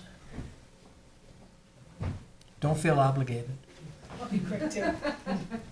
First of all, I just really want to thank everybody. Thank you. You know, this has been such a long I've experience. sworn you in the past, haven't I? Yes. You look very familiar, yes, okay. So I Please just- state your name and address. Noel LeCan, 35 Walker Ave. So I just wanted to really quickly say, you know, if it would help, I can send you pictures of the flooding at the end of Walker, if you would find that at all relevant, because. You're welcome to submit anything you want to us. Okay, because, you know, I drive a Bolt, and it's pretty low. So at times, it's impossible to get it through there. Yeah, okay. Okay. That would be helpful. Okay, terrific. And, you know, okay, I know I can only talk about those two things. And the other thing is the canopy, it's such a huge percentage difference between, you know, what the zoning rules are and what they're asking for. You know, it's not like 10 feet, you know, it's a really big deal. So I hope you consider that when the time comes, that it's so far off from what, you know, the intention of the zoning rules were meant to be. Okay. Thanks. Thanks for your comment. Okay. Is there anyone else in the audience who wishes to be heard on this application? Good evening. I've been sworn in already. Okay. Just state your name and address. Ann Algieri, Indian Run, East Quogue. I'm not going to address the canopy or the pervious surface because I'm going to wait until the final report comes back and not waste everybody's time. But one thing I just want to bring up, it's not just a small group of people that oppose this, the 12 that you may see, and it's not always the same 12 people. I can vouch for that. Oh, okay, Here they are. okay. I know. We know it's more than 12. Okay, but it's goes into probably really the hundreds. I think of the Civic Association that has a very big, you know, membership that are all against this. I haven't heard one person that is for it, so I just wanted to bring that up, that there are many, many people that have objections. And when the final report comes in, then I'll say my say. Thank you very much. Okay. Thank you. Is there anybody on Zoom who wishes to be heard on the application of 353 Montauk Highway? 535 Montauk Highway. I see no hands.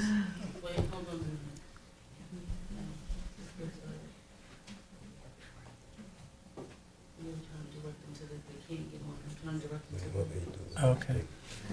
Well, while we're waiting, if there is, I just wanted to thank you for being the most civil that the discussion has ever been on this subject. And, no, that means a lot, you know. Anger is not easy to absorb when you're in a decision-making position, and it doesn't help. It really doesn't, the anger.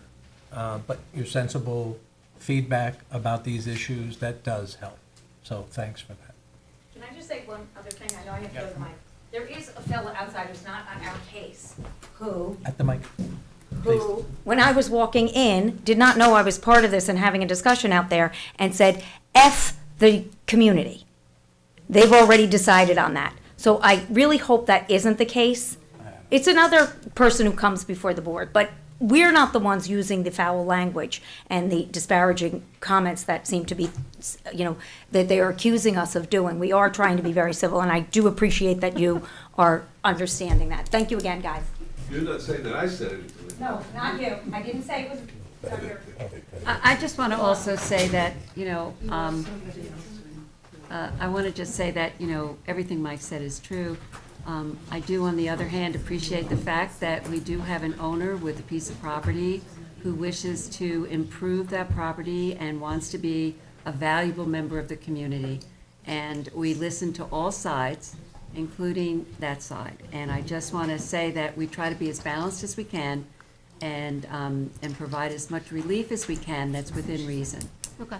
Well, while we're waiting, Charles and John Scott, we're waiting, I guess, for somebody else to speak, but when, I know you're talking about litigation, when will you, let's just pick another date in the future, so that we have it, notwithstanding what happens with litigation. I mean, can you just come up and tell the board, I know you, whatever your plan is, we just need to have another date.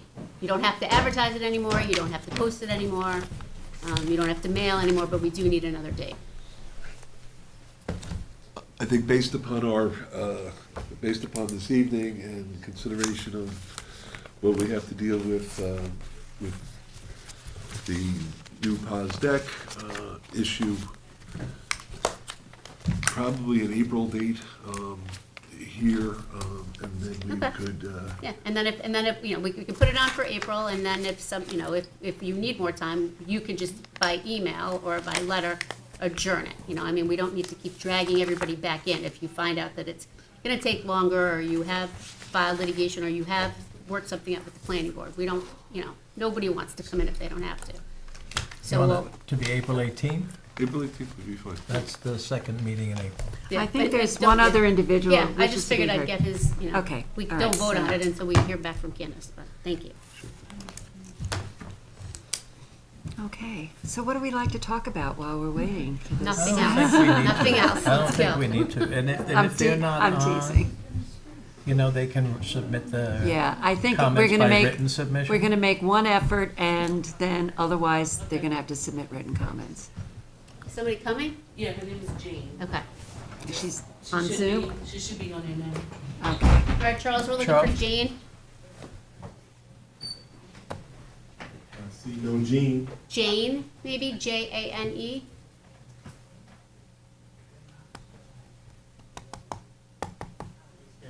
Okay.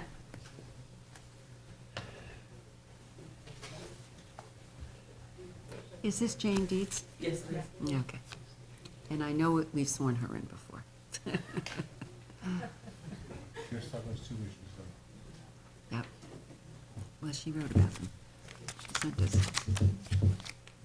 correspondence. All right.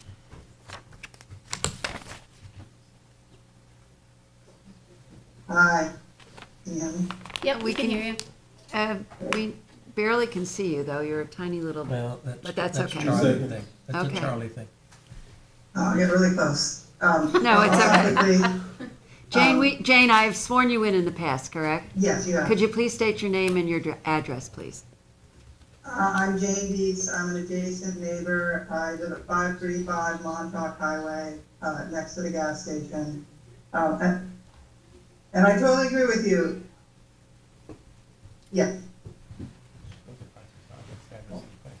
Okay, continue, please, Jane. So, can you hear me okay? Yes, we can. Go ahead. So I appreciate you saying the fact that, you know, the applicant, you know, bought this property and you need to weigh all the various, all the information to try to come up with a reasonable decision here. I do want to suggest to you that he knew that in buying it, that it was an HO zone. When I bought my property, I also know it was HO zone. I was told by the real estate agent that no retail could ever be built in this area.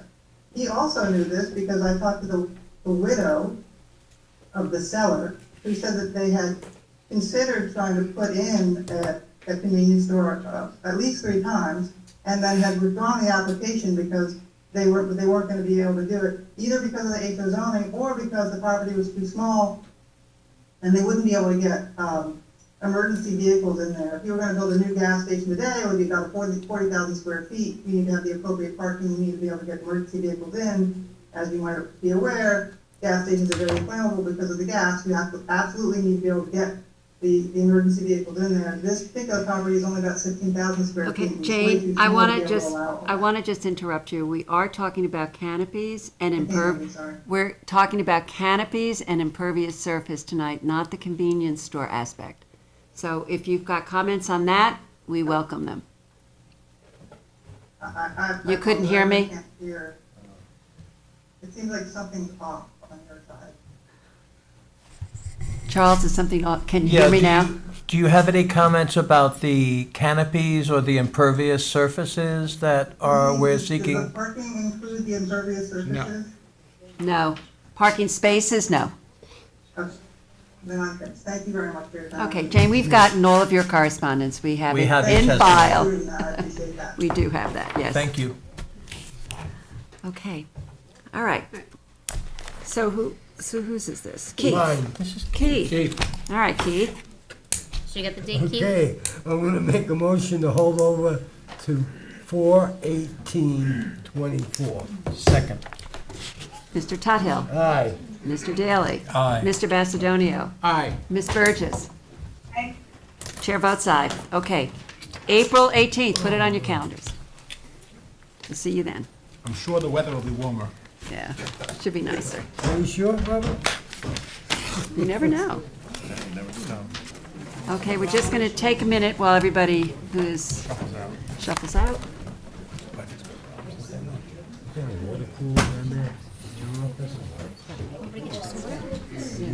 After you read this,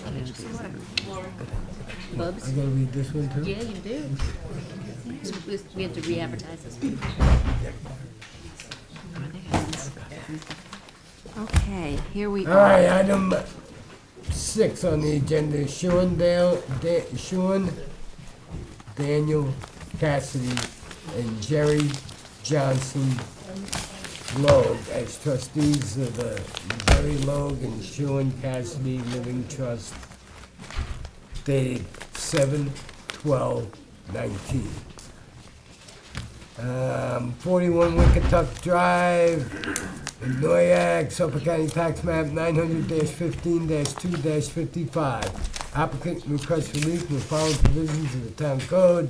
1, for a 2-story addition to an existing dwelling on a non-conforming lot, 330-84D, pyramid height, for a total encroachment of 1,677 cubic feet. Existing encroachment of 105 cubic feet on the east side and 46 cubic feet on the west side. 2, for a deck over an existing detached garage, 330-84D, pyramid height, for a total pyramid encroachment in the amount of 1,530 cubic feet. Existing encroachment of 600 cubic feet. And 330-83A4, yards to allow a deck higher than 1 foot above ground level to be located in the required front yard. And 330-94, schedule of off-street parking space requirements for residential uses. For 1 parking space where a minimum of 3 parking spaces is required, and any other relief necessary. The board has jurisdiction. This is a continuation of the last public hearing, but we asked the applicant to re-advertise this and repost it because there was a problem with one of the addresses. So you already heard this, it's continuation. That's from Michael. Michael? Thank you. Okay, Lori, we've sworn you in on this before. Just please state your name and address. Lori Wiltshire, my office at 231 Panago Road in East Hampton. Okay. At the December 21st hearing, you asked us for estimates to alter the deck and railing atop of the garage. Right. Sean and Jerry have spent $38,000 to repair the garage roof deck railing and interior supports. Their builder, Tom O'Donohue, estimates it would cost $18,000 to remove the deck and railing until it is outside of the pyramid line. He also Hold on one estimated- second. I just Sure. want to get this down. Sure. 18K to remove the deck outside pyramid. Yeah, so I did submit That's multiple in- copies of this. yeah, that- You should that's- have this that's in in the writing. submissions. In the submission. It's All right, somewhere, but it's somewhere in here. just, All right, there it is. That's Oh, it. There you got it. All right, so sorry, So we it's all just got verbatim. these tonight. It's verbatim. Okay. So their builder, okay, so let me just repeat that. Their builder, Tom O'Donohue, estimates it would cost $18,000 to remove the deck and railing until it's outside of the pyramid line. He also estimated it would cost only $6,000 to keep the deck but move the railing to be outside of the pyramid encroachment. Their architect, Michael Sudano, determined that the pyramid encroachment of just the deck without the railing would be reduced by 633 cubic feet from 1,530 to 897 cubic feet. This is less than the 1,212 cubic feet of pyramid relief granted to Greg O'Halloran at 17 Wickatuck for a covered porch in 2020. That decision is in the packet I previously submitted at the hearing. And I look forward to discussing this with you at the hearing. I also would like for you to know that the applicants should be online and would like to address you as well. Okay, we haven't sworn them in before. No, have they, we? they were not. Yeah, what's their names? Sean Cassidy and Mr. Logue. Do you have anybody online? Yes. There we go. Okay.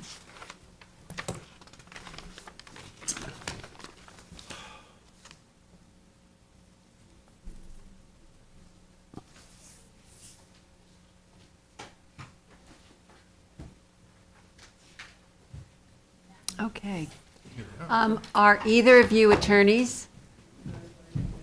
Are either of you attorneys? No, we don't, we can't hear you. You're muted. Unmute. Okay, Our attorneys nor we very good at Zoom, sorry about that. okay. Can you raise your right hand, please? Do you swear to tell the truth, the whole truth, and nothing but the truth? Yes. Yeah. Okay, please state your name and address. Gary Logue, 25 Central Park West, New York, New York. Sean Cassidy, same address. Okay. So you'd like to address us on this application? Sure. Go ahead. That's what we're for. Okay, by the way, we're both married, we've been married how many years? About 30 years. 30 Okay, years. congratulations. Just threw that out there. Okay. Okay, let's see here. First off, I'm gonna start with, we wanted to be there tonight, whatever it is, and really kind of, pitch for ourselves.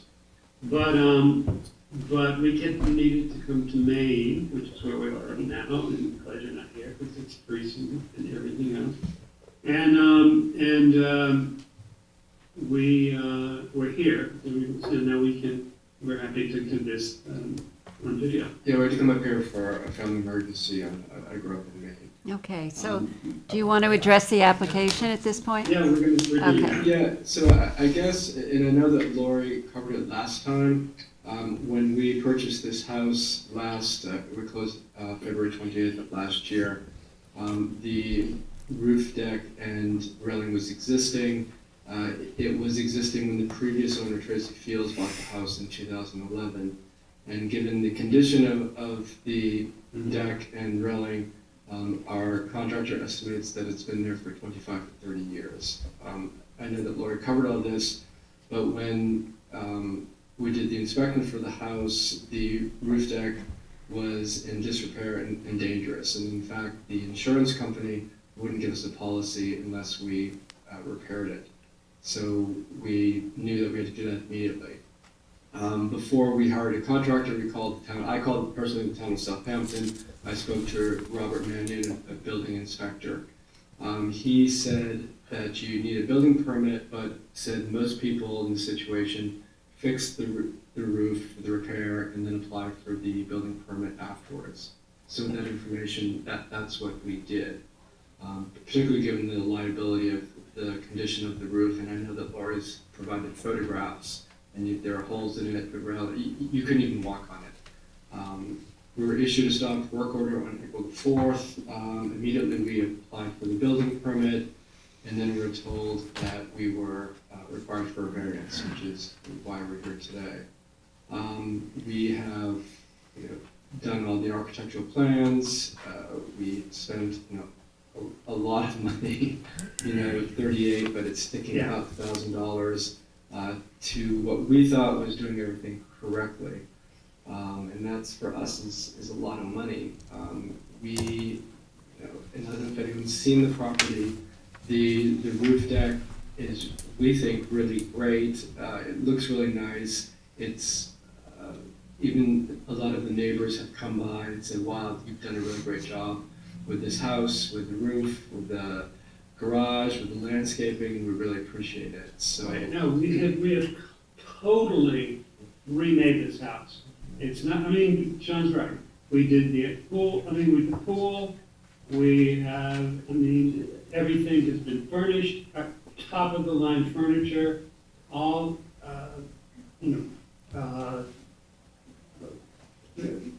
That's great. But the point is, it's all of it. All of the roof deck.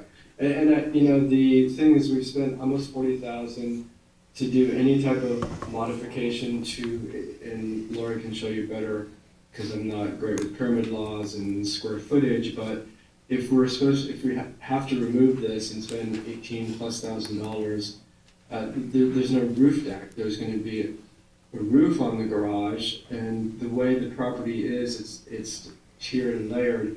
You would then be able to walk on that and fall off of it. So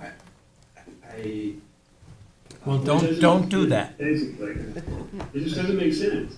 Yeah. So, Can I ask you a question? Someone's pinching me while I'm talking. Mr. Logue, Mr. Cassidy, I wanted to ask you, when you purchased this house, did you require there to be an updated certificate of occupancy? We did not, because Okay. we did not for that, so All that's Yeah. the main thing for us. That's always a good idea, Yeah. but, you know. But we did have, and again, this isn't our wheelhouse, our attorney who we've worked with before, did the search and there were no open permits or anything on it. So, we thought we were doing everything correctly and, we. Understood. Okay. So thank you. Okay, Michael, you were the one who raised some questions the last time on the railing, and you would come up with some suggestions, which is what they have now responded to in terms of moving the railing back outside of the pyramid encroachment. Yeah, Does my- that satisfy some of your concerns about this? My point was that, design and appeal is always a subjective thing, and my feeling was that it had a large presence on the street, which was not consistent with what our zoning code would allow. And it doesn't surprise me that it had been built probably without permits in the past, and you bought it that way. But I'm most comfortable with the moving back the fence or the railing out of the pyramid area, and I would be comfortable with that, and not necessarily requiring the removal of the deck, but just to approve it as is with that fence right up in the front, out on the street. I would not vote in favor of that, but I'm just one of 6 votes. How do you react to the suggestion of moving the railing outside the pyramid encroachment as a solution? Well, I think the way I understand it, looking with Michael's drawings, there's really nothing left. It's basically on the property where you step onto the roof deck. So it's to me, makes me very nervous, because then whether there's a deck or just the roof, it's a surface that's very easy to climb onto, either in front or on the side, and unless you have a prison fence there, I don't see how else to go around it, which is obviously why this was done many, many years ago. So what I think he's speaking to, not to interrupt you there, but the grade on both sides of this garage rises up. It's a slope that goes right up on both sides. Sure. So you can move the railing back to the far point, but that's not gonna stop a kid from hopping up there. That's the concern. So the pyramid, for whether it's just the roof, the deck, or having the railing there, there's a certain point where you've gotta keep a neighborhood kid from getting up on that roof. So in your estimation, Lori, it's a safety issue as well? I do believe that, and I think that's why they actually Okay. fixed it when they Yeah. got here. Okay. Well, I personally. Safety was Yeah. was paramount for us, and liability. Yeah, for sure. Yeah. I might say, when you drive by down the street, you don't really see it. I think if you go up into it, you see the railing and whatnot, but, It's also winter, there's no trees out, things like that. I honestly do not have a problem with this variance. I think you did your homework in coming back to us with some, suggestions about what the costs would be. Michael, I understand you do. I don't know how the rest of the board feels on this. I'm okay with it. It actually looks, I think, nice, the work you did. I don't have a problem with it. You do need 4 votes, so, we have 1 absent and. I'm okay with it. Okay, Helen, do you have a reaction, Helen? But I want to hear from the audience first before we move on to that. Is there anyone in the audience who wishes to be heard on 41 Wickatuck Drive in Noyak? Is there anybody on Zoom who wishes to be heard on 41 Wickatuck Drive? See no hands. Okay, Helen, did you want to say something or not? Helen. Is Helen on, Charles? She's coming in. Okay, good, thanks.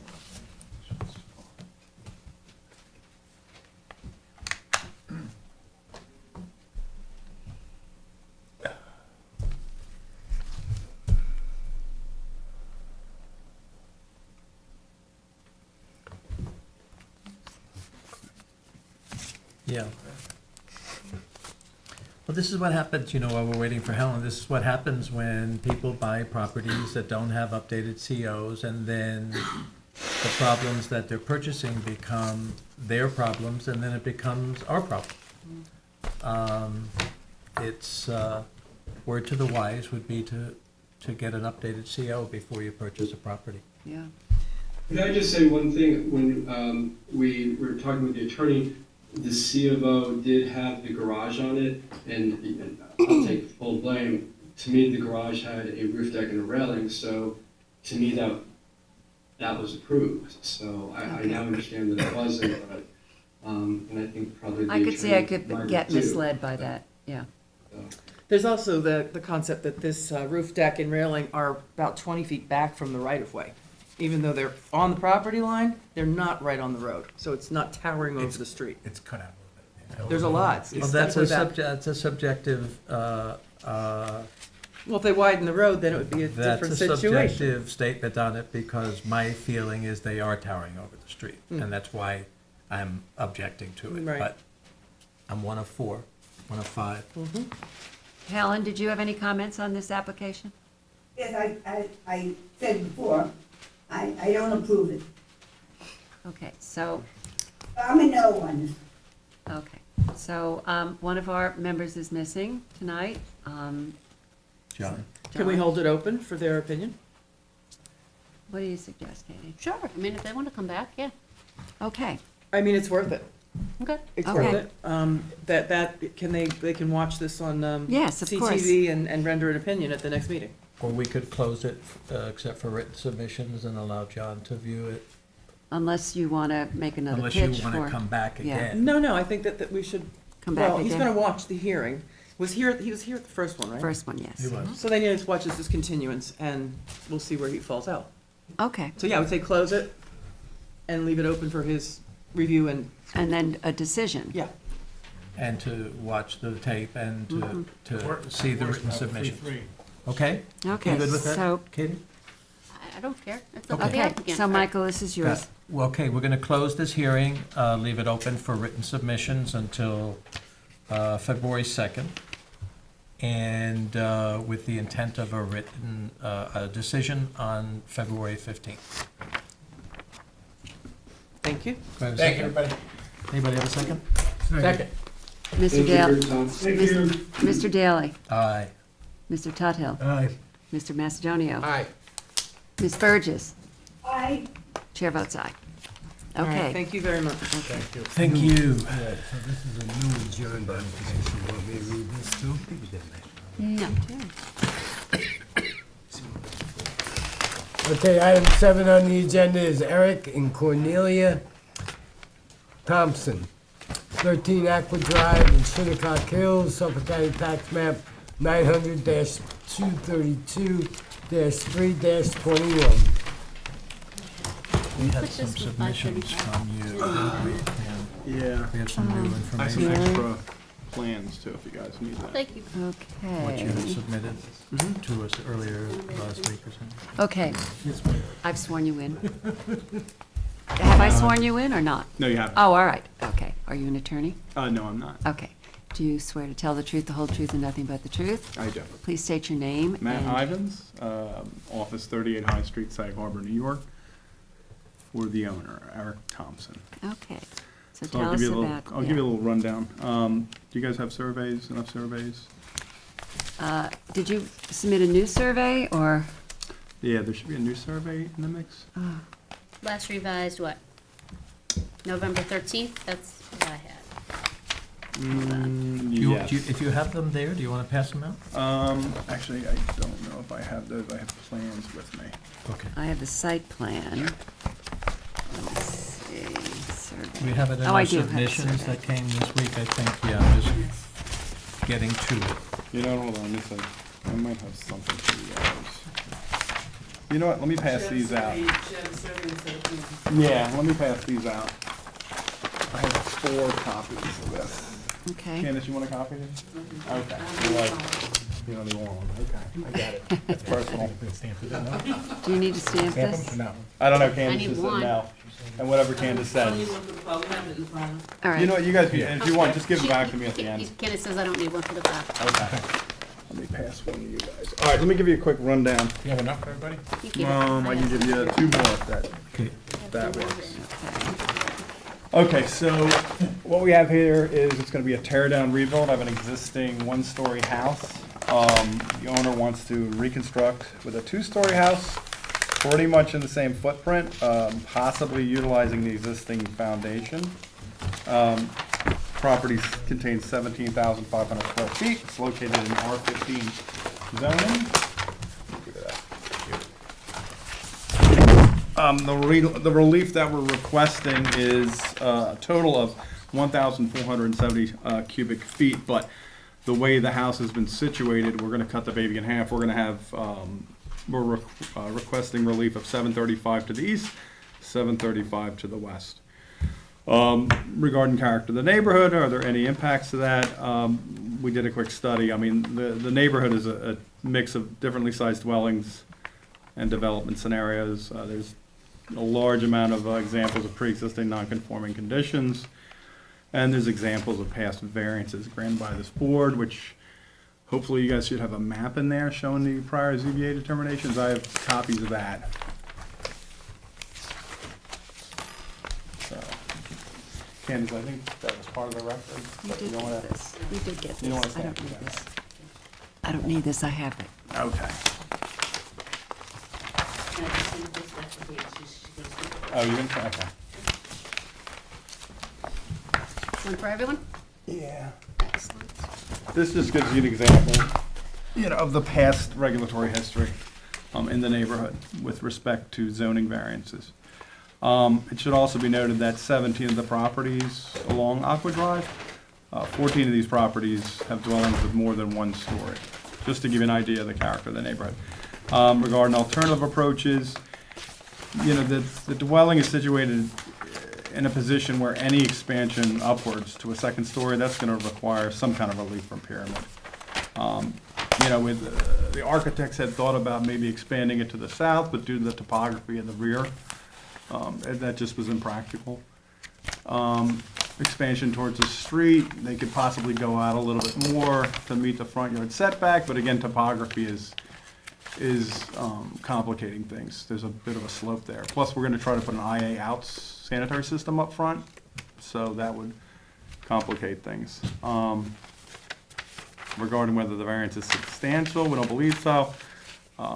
Within the neighborhood, there's been no less than 7 pyramid variances granted since 1994. And the most impacted neighbors are the neighbors to the east and west. And as a rarity, we actually got neighbors that get along, so I can pass out letters of support to you guys from both of those neighbors. I think we have those. I think, yeah, you might have one. Oh, all right. Yeah. I thought I had 2, but that's okay. How is this different from what you first proposed on 11-2? It's not.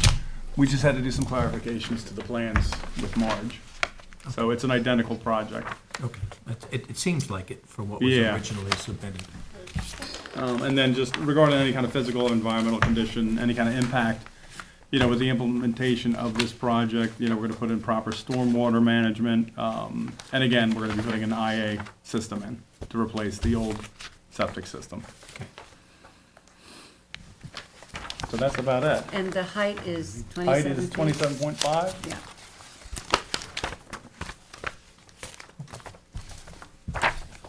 Matt, is this, I was asking Anthony before, is this in the cultural resources overlay? Yes, it is. Yeah, we're going forward with hiring Tracker Archaeology at this moment. Okay. So we'll have that information to you hopefully in the That'll- next few months, or few weeks hopefully. You'll do a radar test of the project? It's gonna be a phase 1B. A phase 1? Yep. So do you want us to wait for that? Because that could change your application, or what is? I think if we can, just move forward. I got really anxious fine. Okay, but that'll hold up that'll only hold up your building permit, right? But what we're doing, yeah, but you know what, the process for building permit is like 3 to 4 months. We're gonna do it within that process with the phase 1B, so I don't think there's gonna be any delay whatsoever. But I'm saying you can't get a building permit without doing that, correct? Correct. Okay. Yeah. But if anything was discovered, then you wouldn't be building what you're proposing, and therefore our variance would be not applicable. True, but yeah, I think they're willing to Well, run that what would risk. change? You're just going up, correct? Actually, yeah, we're just going up. Actually, I have to tell you guys that I mean, and Anthony, agree, disagree, we had a discussion, and I think the phase 1B is actually gonna be focusing on the shed and the pool, because again, there's not gonna be really any disturbance much with the house. In fact, right, a portion of the house that's expanded towards the west is gonna be actually cantilevered over the existing Right, driveway. right. So, So it's not the house per se that you... no, it's the pool and the pool and- relocated shed. okay. Okay. And we're not giving relief on the pool, are we? Nope. Okay, Just strictly the pyramid. Yep, strictly pyramid. that makes sense. Yeah, And it's so, relatively small. Yeah, and I mean, you have the cooperation of the neighbors, which is Yes. a rare thing. I have no problem with that. Okay. yeah, I'm okay with it. yeah, Okay. no, it looks okay. Is there anyone in the audience who wishes to be heard on the Thompson application for 13 Aqua Drive in Shinnecock Hills? Is there anyone on Zoom who wishes to be heard on this application?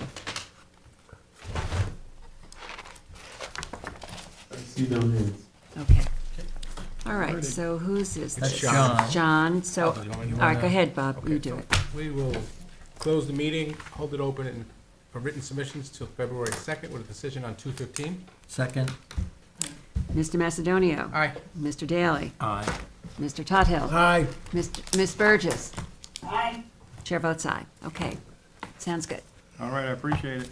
All righty. Thank you. Take care. Okay, number Have a good 8, night. Daniel Thorpe, 1105 Brick Hill Road, Noyak, Suffolk County Tax Map 900-24. Well, wait a second, if everybody's leaving, 16.7. he's just left. We're all leaving. He might be going to the ladies' room. He is, yeah. But, Bob, where are you going?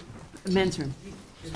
Okay, well, no, just, all right, we just have to wait. We have to wait. didn't wear your diapers?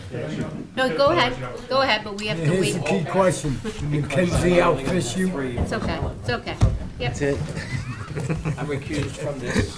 yep. Okay, We'll wait for Mr. Macedonia. yes, wait? I think please. so. And Yeah. I think you did have some submissions here. and We did. I- Yeah. Wait Yeah, till he but gets I have back and Helen we'll on review there. all I of need them. need four in person to start the meeting. I don't, Yeah, so we have to I'm wait okay. for a second. Oh, here, problem. okay, here is the new submission, okay, which I haven't had a chance to look at, so. I did We're gonna go over it, yeah. We'll wait till Bob is. Yeah, we have to wait until Bob comes back.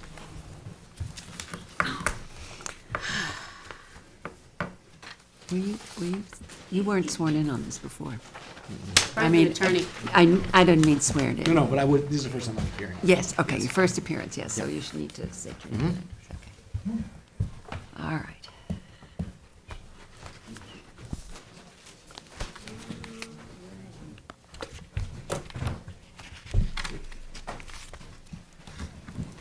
I can't believe I asked for this. What's that? Well, because I was so confused. I was like, where's everybody going? And then he has to tell you. Yeah.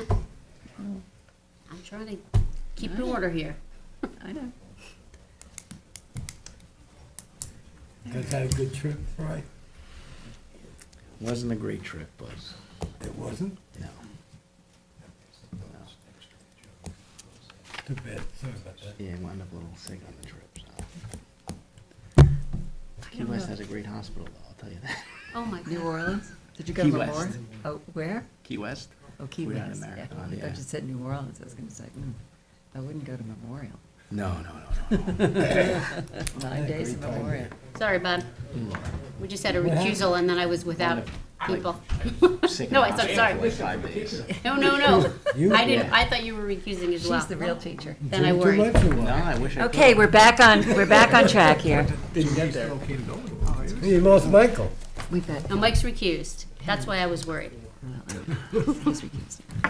Okay, so, You're back, Mr. Thorpe, and Appearance for the record is Brian DeSessa, 2331 Montauk Highway, for Mr. Thorpe on this matter. So I reviewed the video from last time.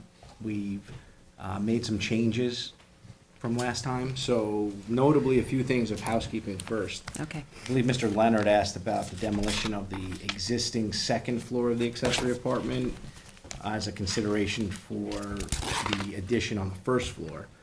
However, that would be cost prohibitive in that the way it's currently framed and done, to change that, we have an estimate here from McGrath Builders to do that elimination of the second floor, put a new roof on and reframe to eliminate the existing second floor living space of $303,216.45. So I'll hand that up to Okay, please. Ms. Marvin as not being feasible to eliminate that. Thank you. I'm sorry, give me the figure again. 303,000 And change. and change. Okay. And that's to demolish the entire second floor. Correct. The question on the video is, Leave it as just a one-story facility, a one-story building with a new roof. correct, and then Okay. then the roof would be added to the To the first first floor floor. addition part. Right, which- right. Which you have to put a roof back on, just at a different height, so you're Right, losing, right. and you're reframing. So it really doesn't make Okay, practical sense, but we're happy to look Basically into doing that. another house. Right. okay. However, we did reduce the proposed addition. So Okay, let's the hear what that addition is. was reduced down now to 203 square feet of a first floor addition, which would move the proportion of the main dwelling to the accessory apartment to 44%, so it brings it down under the 50%. And that's just a one-bedroom addition on the first floor to the existing accessory apartment, which is not inconsistent with, although I know this board makes a determination on every case individually, it's not inconsistent with the Styler decision, which is D018125, which was a 74% accessory apartment. The Wiki decision, which was over 50%, which is D011976. The King decision, which is D019084, which is 44%. The O'Neill decision, which is D022034, which I could submit all of these to the town attorney, which is a 50%. But I understand, the situation here is that the main dwelling is a modest dwelling. So they bought a 2,300 square foot house with the accessory apartment. So, and it's a 1.5 acre, over 60,000 square foot lot. So the lot would support under zoning a much larger main dwelling, and then we wouldn't be in this situation. But due to family situations that Mr. Thorpe explained earlier, and I'll have him go into now, they're, choosing to not expand the main dwelling and looking for a modest addition of 203 feet on the accessory structure. But because the main dwelling being 2,300 square feet, we deem it disproportionate. The family does have plans to expand the main dwelling by 1,000 feet or 1,100 feet, which would bring us to that 35% proportion, but financially, they can't do both at the same time, so it's kind of the cart before the horse. This is more of a priority now based on the situation of their family that Mr. Thorpe will explain by adding 203 feet versus adding to the main house. Now, I did bring... Can I just ask a question on that? So assuming that he was to add 1,000 square feet to his main house, would he then be looking to add to the accessory apartment up to 44%? No. All right, so you would be so willing it's- to Well, no, stay because the- we'd be capped at 1,200 feet. So the apartment, Oh, okay. there's a separate provision where the apartment Okay, has to be right, 1,200 feet. all right, but still. So we're still limited on that, even if we build a Your bigger house. in-laws or your That's correct. parents or Yeah, somebody yes, into yes. Indian? His in-laws are gonna move in to take care of a young child that Mr. Thorpe and his wife have with special needs, so Okay. the purpose is So to it's not, have it's not separate like, then dwellings. you're It's gonna not- use, I can increase the main. I have No, Now because I- there's another limiting factor. Yeah, yeah.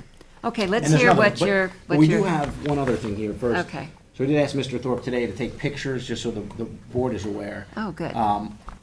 These are today pictures, so no foliage on the trees Mm-hmm. from the road as to where this apartment is. You can't even see it in the winter without foliage on there. I don't think the site was the problem. No, It no, was but- the size, but 100%. yes, yeah. And then they reduced that to come down to 44. In addition, to the east is the cemetery, so there's been no I don't think they're gonna. They're not complaining. I don't think And so. the neighbors to the north and the south have submitted letters in support, which you have in your Yes, packet we do now. have So those, you yes. do have those. Yeah. But as you can see, the site where the proposed accessory apartment is wooded and screened. And again, the total apartment, the accessory apartment still complies with the total of 1,200. To your point, if he builds a Okay. if he built a 10,000-foot house, Couldn't the accessory exist. apartment still can't Okay. exceed 1,200. where it is now. We're So what limited is out. the full, what's the amount of the accessory apartment now? 1,200. It 1,200. becomes the 1,200 Okay. number. Okay. Okay. Did you want to show us diagrams of it? We did, so we have. Yeah, so I know we can you've hand done the those to Casey, material. Let's so see what it looks like. We just hand those to Katie and she'll stamp those around. Thanks. Before there was there were 2 proposed rooms on the first floor, like an entry den and a bedroom. So the den and was eliminated, and now it's just a first floor bedroom that's added, which is 203 feet, and a unheated entry porch. So it's covered to entry, but it's not part of the dwelling unit because it's not heated or cooled or anything like that. And you can see on the diagram that Mr. Thor provided. So we were proposing 756 square feet of addition, which actually did 2 things.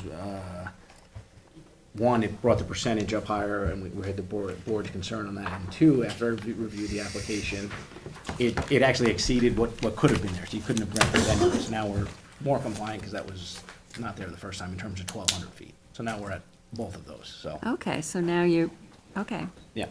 It's definitely an improvement on the original application. And so they're not destroying the second floor? No. And what's up on the second floor again? A bedroom.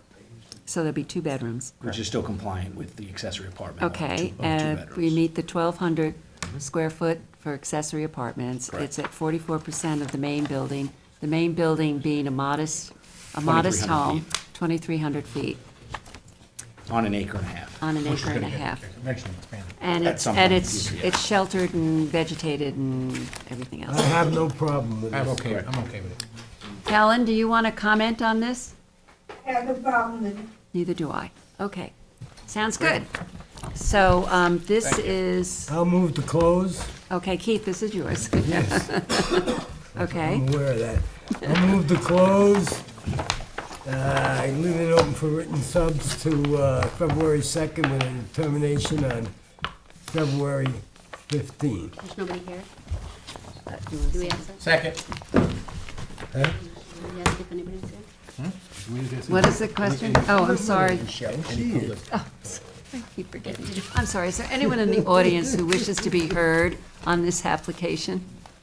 Is there anyone on Zoom who wishes to be heard on the application? Okay, I'm sorry. All right, All right. I'll put that motion back out there. I second Okay. that again. Thank you, Mr. Rob. Macedonia seconds. All right, Mr. Tudhill. Aye. Mr. Macedonia. Aye. Ms. Burgess. Aye. Chair votes aye. Okay, thank you very Thanks for much. your Thank time. you. Have a good evening. Thank you for your efforts.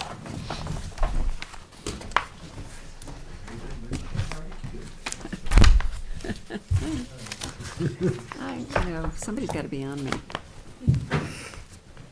All right, item 9 is 263 Surfside Drive in Bridgehampton, Suffolk County Tax Map 900-117-2-21.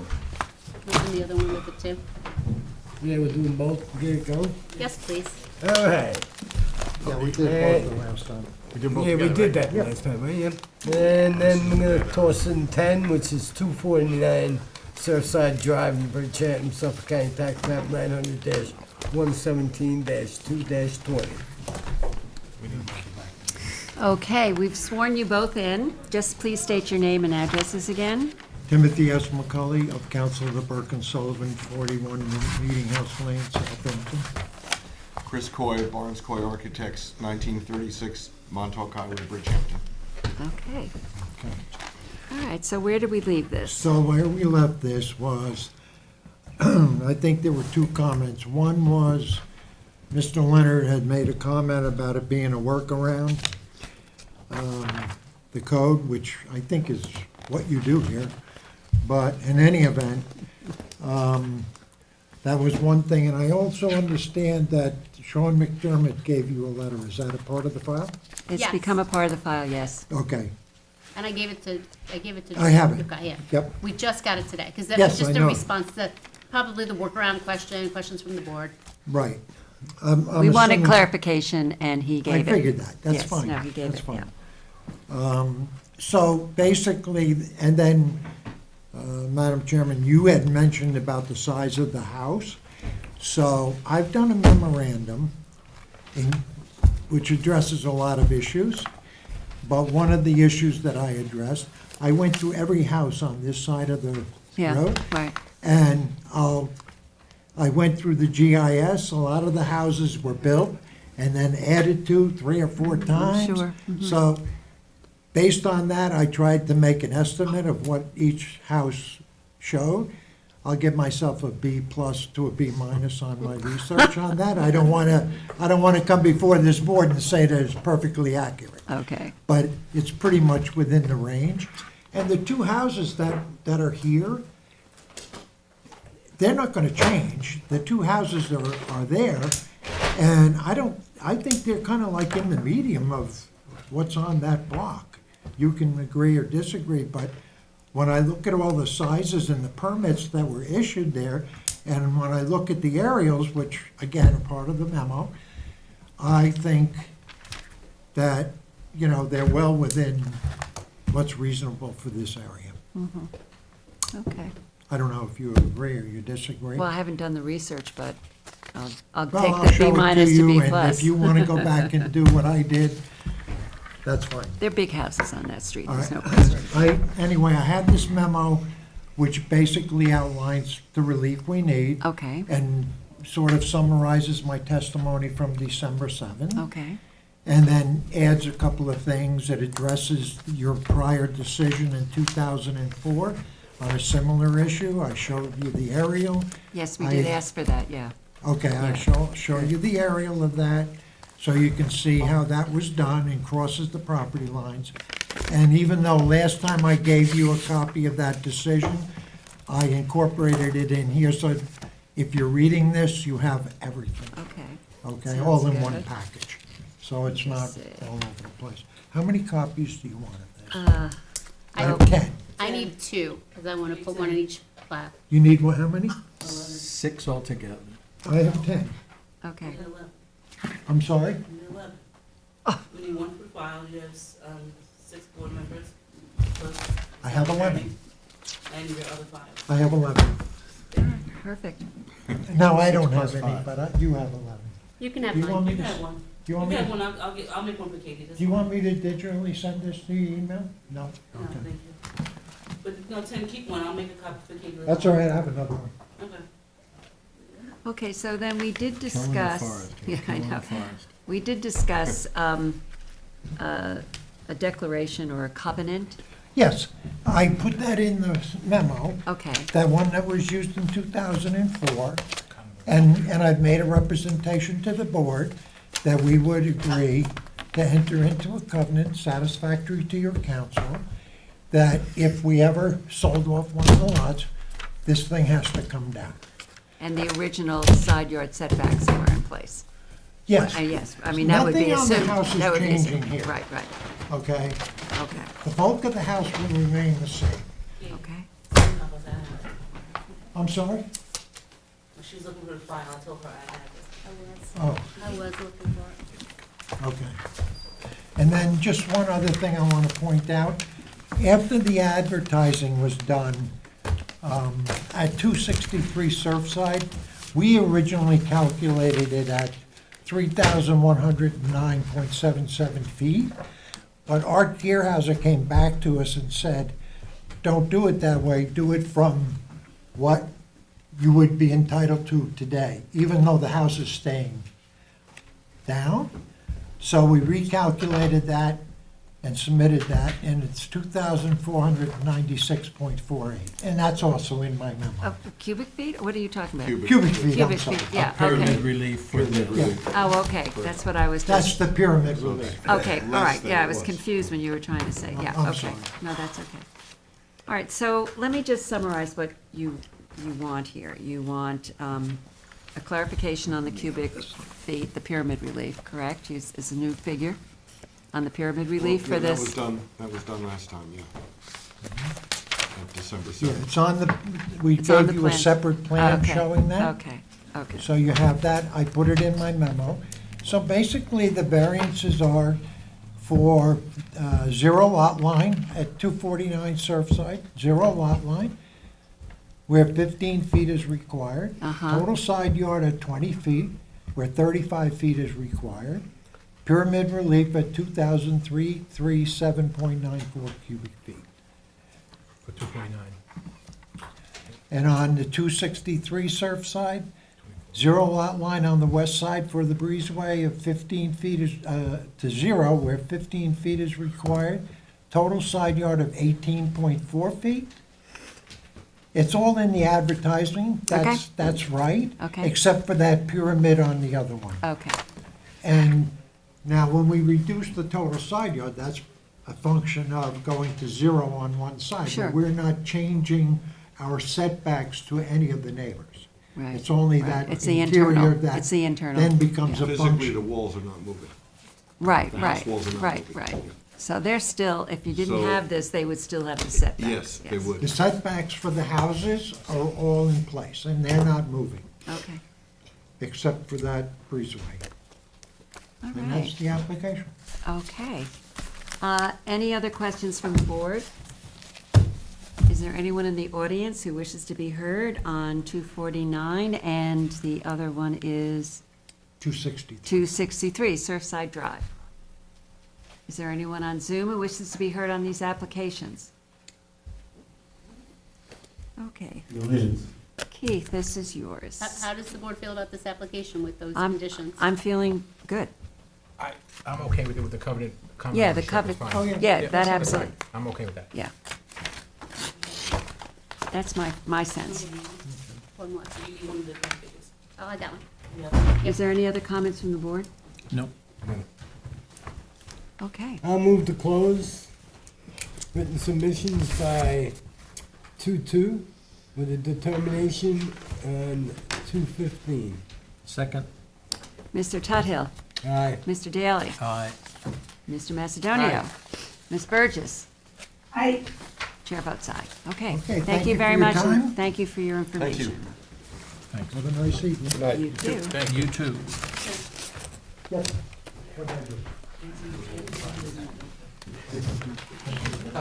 Moving right along.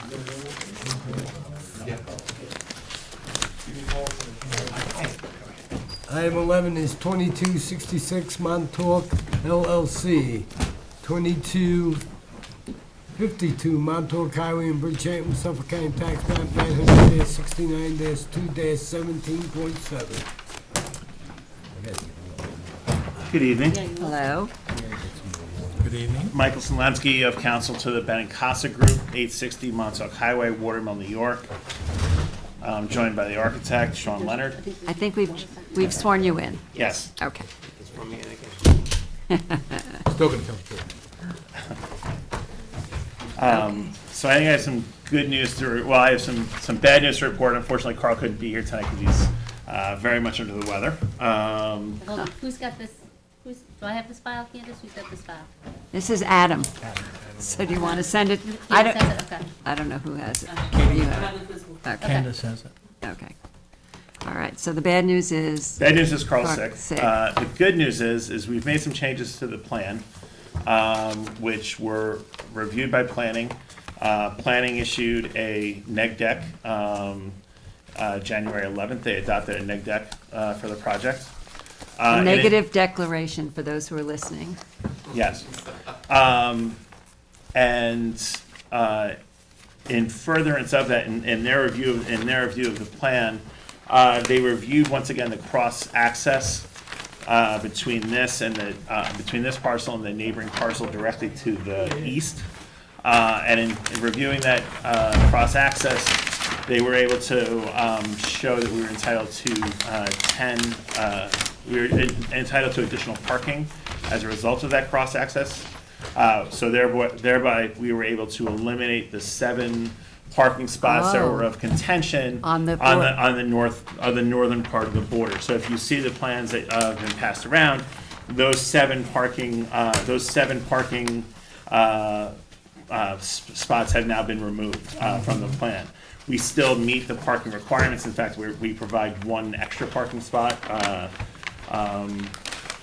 And in addition to that, we also provided you with a landscaping plan.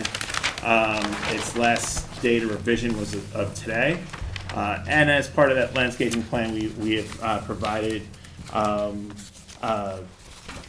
across that northern boundary, not only the sound attenuating fence that we had previously proposed, but also a double screening that goes all the way across. Okay.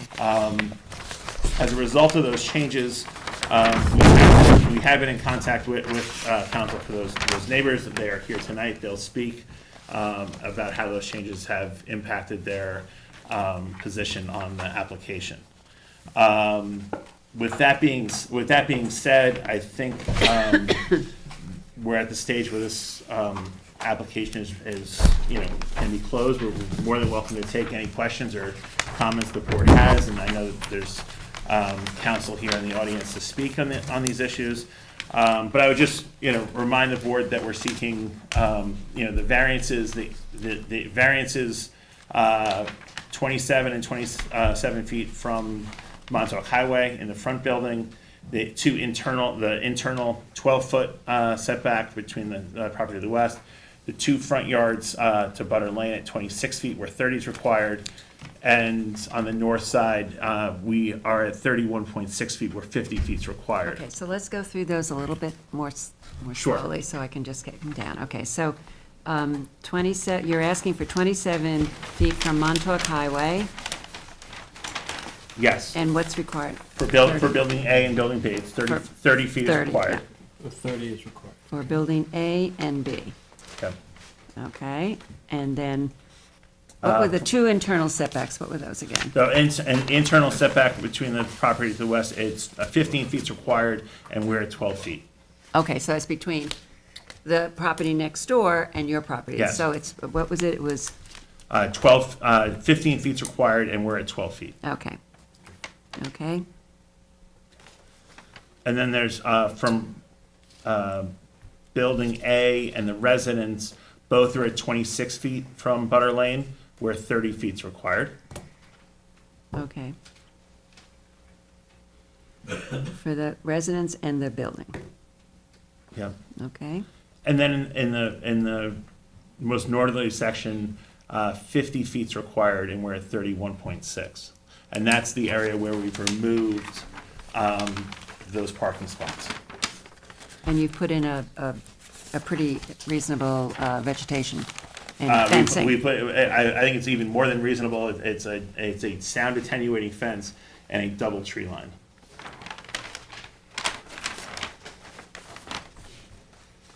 Okay. Okay, that sounds, Okay.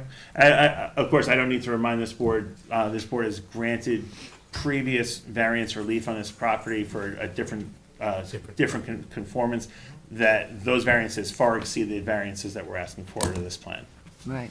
So if the board wants to hear from the public, or if the board has any questions of us, we're more than happy to answer them. No, I think you come up with some good solutions thanks to the planning board. Some good solutions. I would say it was in collaboration. Obviously, Yes. it's always good to collaborate with the planning board. We also have collaborated with the neighbors who have engaged with us to assuage their concerns. And as I recall, the driveway access on Butter Lane is in the middle of the property It now, is. so that it doesn't, impinge upon the neighbors across the street as much. Isn't that correct? There was a concern originally. Yes. I believe it's in the middle. It's in That's the where it middle, is. yes. Okay, good. Okay, is there anyone in the audience who wishes to be heard on this application? I believe I've sworn you in the past. You have. Good evening, Madam Chairman. And could you please state your name and address? Brian Kennedy, partner with Forcelli Deegan Tirana. I represent the property owner at 41 Butter Lane. We have worked closely with Mr. Benincasa. He has been a gentleman throughout the entire time, and we have no objection to this application. Okay. That's what we like to hear, cooperation. Across the bus company, right? You're an attorney, I gather, right? Yes, I am. Okay. Please state your name and your address.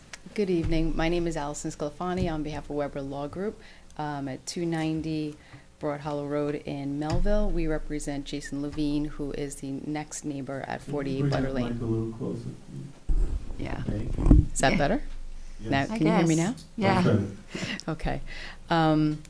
Yes, also, we have had some really productive negotiations with Mr. Benicasa's office. They did get the waiver for the 7 spots, so that was fantastic.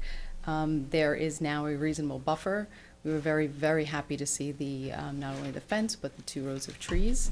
And we support this waiver and this new planting plan and the landscape plan. Okay, terrific. Yep, thank you. Thank you. Is there anyone in the audience who wishes to be heard on the application of 2252 Montauk Highway? Is there anyone on Zoom who wishes to be heard on this application? There are no hands. Okay, well, This was Adams. You take it. this was Adam, so I'll take it. So, thank you very much for your work on this application. I think it's turned out to be a good one. So we're going to hold it open for written comments until February 2nd, with a decision on February 15th. Second? Thank you. Okay, Mr. Daly? Aye. Mr. Tudhill? Aye. Ms. Burgess? Aye. Mr. Macedonio? Aye. Chair votes aye. Thank you. Thank you very much. Have a good night. Okay, Good night. you too.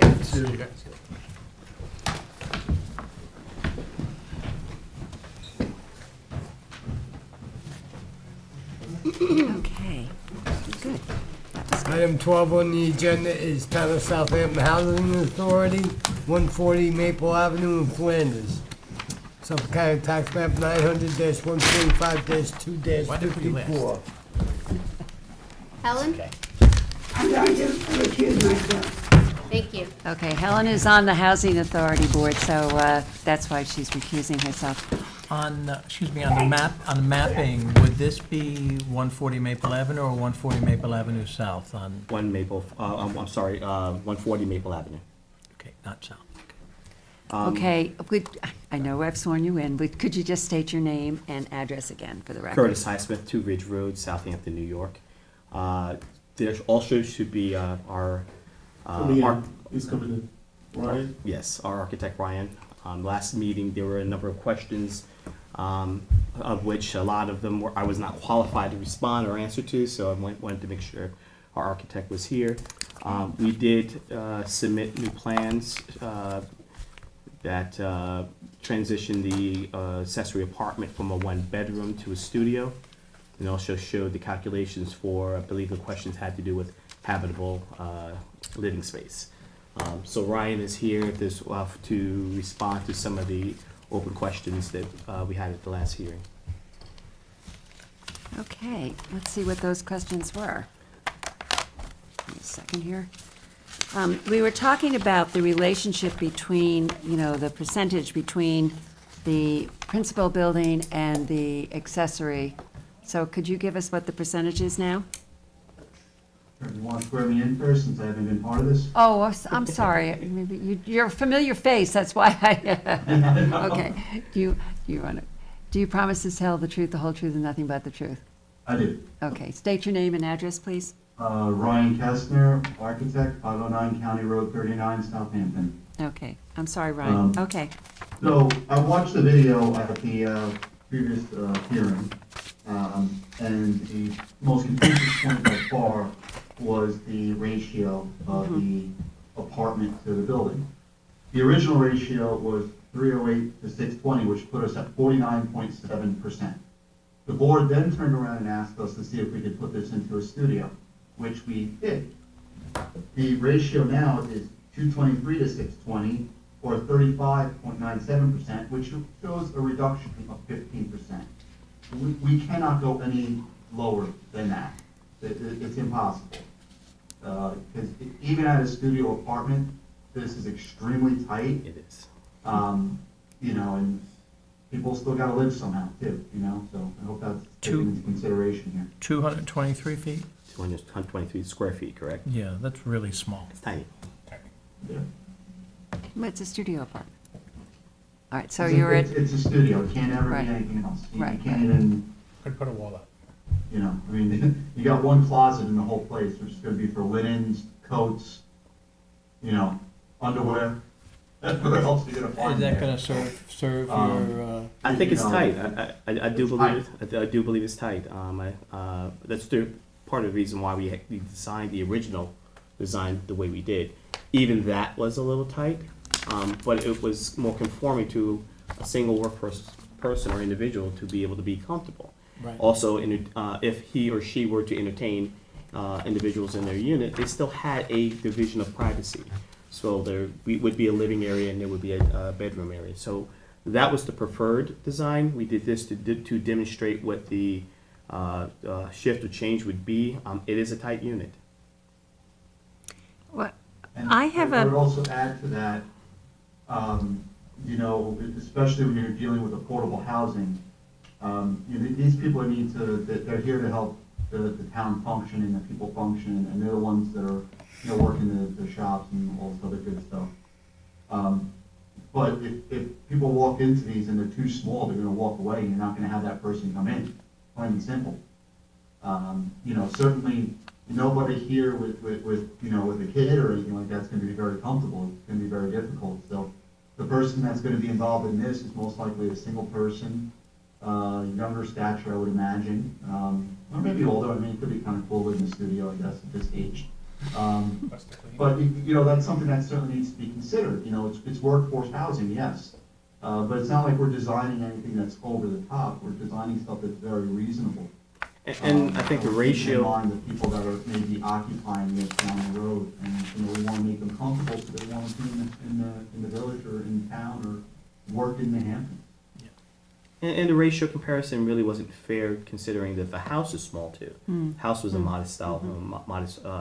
So you know, I felt that we proportioned both the accessory as well as the main dwelling in a manner, in a way that was respectful, wasn't overwhelming. People are always talking about overdeveloping lots. It's not something that we've ever done in any of our prior projects or developments, and I just thought this was proportional. what's the size of the principal building? The size of the principal dwelling? Yeah, Right now, 620 square feet. yeah, so it's a small house. Yeah. yeah. Very small house. And I had on the plans that it was a two-bedroom. The original was a two-bedroom. Proposed two-story garage with second-story, two-bedroom apartment. Was that on a survey or a site plan? Okay, so There's the always site, one bedroom. yeah, it was always a one bedroom. Okay. The site plan probably, Yeah, but it's it says survey of property, so I don't know, but maybe I have an old version, but that's what I was going off I'm of. okay with the modifications. Yeah, and if you go with this, you're gonna have a tiny, very affordable place. very. Maybe be able to get a cat. So you. Oh, no hats, So you're okay with the reduction to the 220? I was okay with it the first time, but, so now it's only better, or smaller. And what does that do in terms of the parking? There was an issue with the parking too. How many parking spots do you need? I think we figured Well, 4. now we're reducing to one bedroom, and I believe that now we satisfy the requirements for the parking. We reduced it to a studio. And so Yeah. I believe that resolved the parking concerns rather Right. than a one bedroom. Right. No, you still have too much parking, so you still need variances for the parking, Okay. according to the plans. I'm not sure that's. No, I thought we is it- required one more parking. You're saying we have- have too many? I have. How many bedrooms in the principal dwelling? Principal house, I'm sorry? Has 2. Three. 3 bedrooms, so that's 2 parking spots. And then there's The studio. the studio, so that would be Yeah. 3 parking spots. So you have 2 in the garage, 2 in the driveway. The comment from the Okay, building so department that's- has to do with the fact that the driveway, when you come in, it goes out to the side. They're counting it as, there's 2 more spaces there. Because you can actually put 2 There's a cars walkway. there. So when you look at your survey, you'll see where the garage is. Yeah, Okay, so they're counting, your 2 spaces in your garage count. right. You have 1 space on the outside. What you're Right. saying is the way the driveway is configured, Get another car. you could put another car in front of the garage and then 2 off to the side. So they're saying they have More than enough. excessive parking. So they have over what's required in the required front yard. Yeah. Or what's allowed in the required front Oh, yard. what's Yeah. allowed in the front yard. Right. On Okay. Wilson, but they've got it's a corner Two front lot, yards. so it's a, you So the know. required front yard is 40 feet. Fine. It is what it is. Well, if you look at the comment from the building department, they specifically say the north side of the property, Wilson Street. I don't have a problem with the parking. Okay. Let's get these places. So- We're going to allow 6 parking spaces? Well, understand something, this is policed. It's oversight on this particular home will not be sold. It'll be owned by the housing authority, it'll be owned in perpetuity. So we will be doing annual inspections, we will ensure that individuals would not be violating the program in any manner, like we always do on our units. So I'm not concerned about overcrowding, I'm not concerned about individuals taking advantage. And that's usually what the parking issues and concerns are, people overcrowding, people creating another bedroom. Yeah. It's being it's under our purview at all times. Well, I wasn't questioning that, I just was questioning the number. Okay. So you're asking us to allow 6 where 4 are permitted. Well, if you had 2, 3 are permitted. I'm 3 I'm is looking at permitted. spacing for people to be able to get out of the driveway. So you have 2 separate individuals living on the property, one being family, the other being a single. So that's kind of the reason for the design. There's more like a turnaround or an ability for individuals to move, relocate, Right. come out of the garage. That's more for that reason than it is for utilizing parking. I just wanted to be clear. Okay. Thanks. It's knocking on doors saying, hey, can you come move your car? Which I used to do back when. All right. We all have. So where does the board stand on this I'm application? fine with this. I'm okay. Oh, you're fine with this, with the reduction? Yes. Not the 1 bedroom. Well, I was fine with the 1 bedroom, but you're back with this, so. Whatever you guys decide. I was fine both ways. Keith, I'm all right. you what? I'm all right. With the reduction or with the Yeah. original? I think both ways, to be honest with you. All right, Helen's not here. Helen's recused. I know. Helen, Is there can you- anyone in the audience who wishes to be heard on this I application? don't think so. Is there anyone on Zoom who wishes to be heard? Okay. So what do we approve? We also need the number for the proposed rear yard coverage. I don't think that's been addressed. I don't think that's on the plans, perhaps. Brian? Ryan, do you have that? No one's doing the survey. I could get it for you, if you need a minute there for me. Well, we need it on we need a real number. We need it on the survey.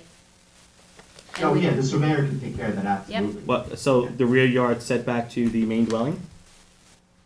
The proposed rear yard coverage. The town board Oh, okay. raised that to 50%. We advertised it at 56, but it's not on any of the surveys or the plans, so we Okay. need that number. And we need answers to the building department comments. 4, 5, and 6, I guess, still remain unanswered.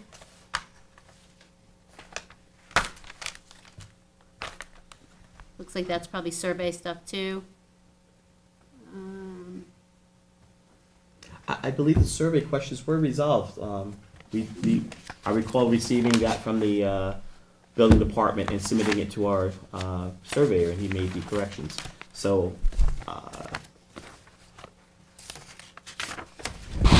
Candace, did you? We didn't do the revised survey. Yeah, we haven't done We a haven't revised survey received a at all. revised survey. No revised survey. What you sent to us, the revision, doesn't include the survey, I see. understood. No, I think it's just, I might have just been in plan, I don't think we got the survey. Yeah, no, I don't see a That's- survey. you know, I saw that today when I was looking through the file, I think that's the only Okay. survey that we have. Okay, so Yeah. Curtis, I mean, I would prefer to see the reduction, just because, we like to be, consistent in terms of what we're approving. But are you telling me that that would make it almost an impossible situation to reduce it to 230 square feet? Well, no one's saying impossible, we're saying uncomfortable.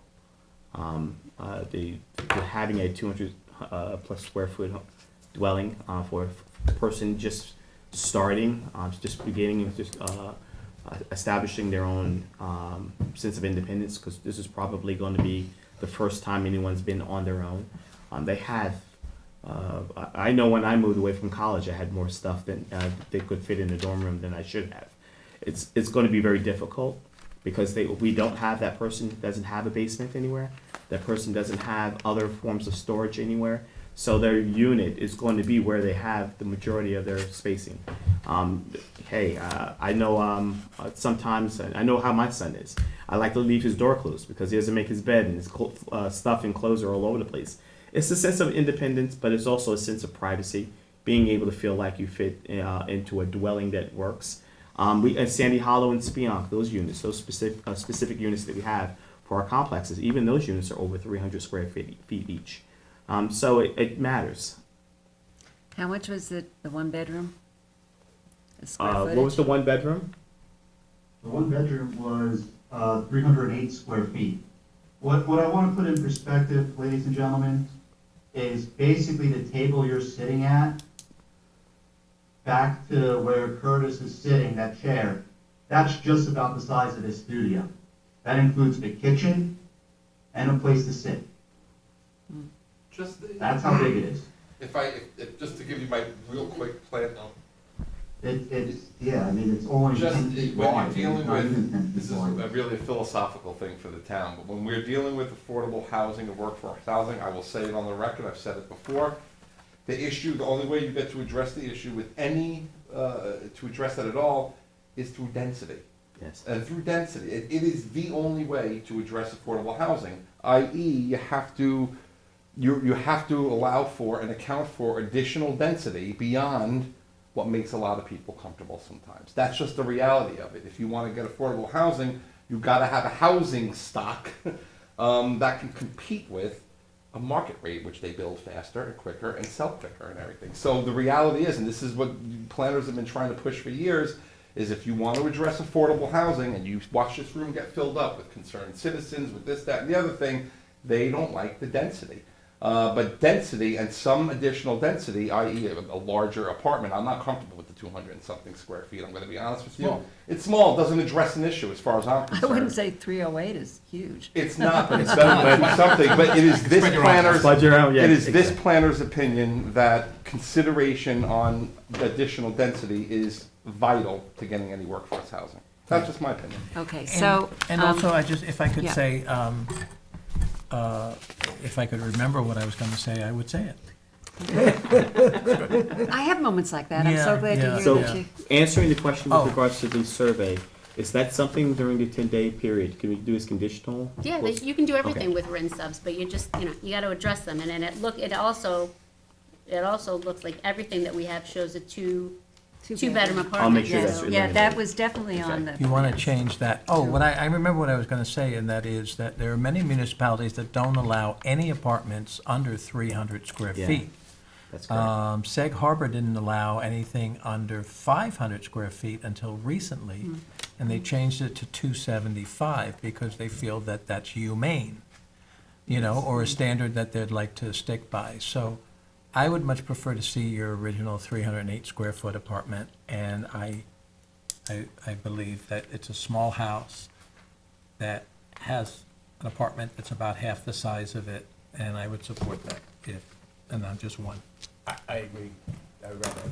Well, I appreciate the fact that you've gone through the exercise of looking at it and what the consequences would be, and I appreciate that Ryan has, he has convinced me that we probably should go with the original one bedroom, but it did say two bedrooms on the plan. We will make sure that that's revised. And it's at 308 square feet. Yes. And I agree with Michael that in this case, the size of the principal dwelling is small. Yes. And so that, forces a larger percentage as well. But it's going to be so cute. I want each of you to come. You really should come and see these things when they're built and when they're developed. Because when we I come would back love to before do that. you, I would love to do that yeah, sometime. when we come back Please before invite you, us you're next able time. really to get kind of a feel. Please, we Invite would, us, yeah. yeah, we Definitely would, will. I would like to see. Thank you. Thank you. And the other thing And we're is, looking to expand Sandy Hollow. it soon, doesn't so- make it any really more affordable to do a 200 square foot unit to a 300 square No, foot unit. no. It's maybe save, 3% by doing, or 5% by doing. Well, you know better than I do about modular, Yeah. and so, Yeah. in terms of the added cost, it's marginal considering that we're Right. getting a better unit. Right. All right, so I think you have some changes to make Yes, ma'am. on the survey. Answer the questions that Marjorie or whoever has raised. And then you could do that through written submissions. Clarify it's one bedroom. Yes, ma'am. And I think that's it, since John is not here. Michael, do you want to take the lead on this for now? Sure. So we'll close this, except for written submissions. We're gonna ask you to get them back to us in the next 2 weeks. Oh, you gotta get by- back tomorrow. By February Yeah, right the away. 2nd, so that we can render a decision on February 15th. Okay? Thank you. Okay. Happy Valentine's Day. All right, so we have to vote. Mr. Daly? Aye. Mr. Tuthill? Aye. Mr. Macedonio? Aye. Chair votes aye. All right, thank you, Thank you so Curtis. much. Okay. Be well. Thank you, Ryan. You too. Thanks, And Ryan. sure people, please get home safe. No, is it, why, is No. it snowing or something? Do we have to worry? It's just nasty, yeah. We're gonna be It's gonna snow reckless. tomorrow. We're gonna be reckless. But thank you so much. Safety- It's really something, you know, with the affordable housing. Okay, thank you. Thank you for your input. I think we need to get Helen back. Charles? He's coming. Okay, good. Should be coming around the mountain. Okay. I have something to tell you after the meeting. All right. Okay, so I guess we're at decisions. Oh, yeah. Are we doing Monte Carlo? Yes, Susan's got the resolution. We don't do anything? Secret, we have to, I have the secret resolution. Get the secret for. Yeah, yeah, right. Helen, are you back with us? He's coming. Okay, thank you.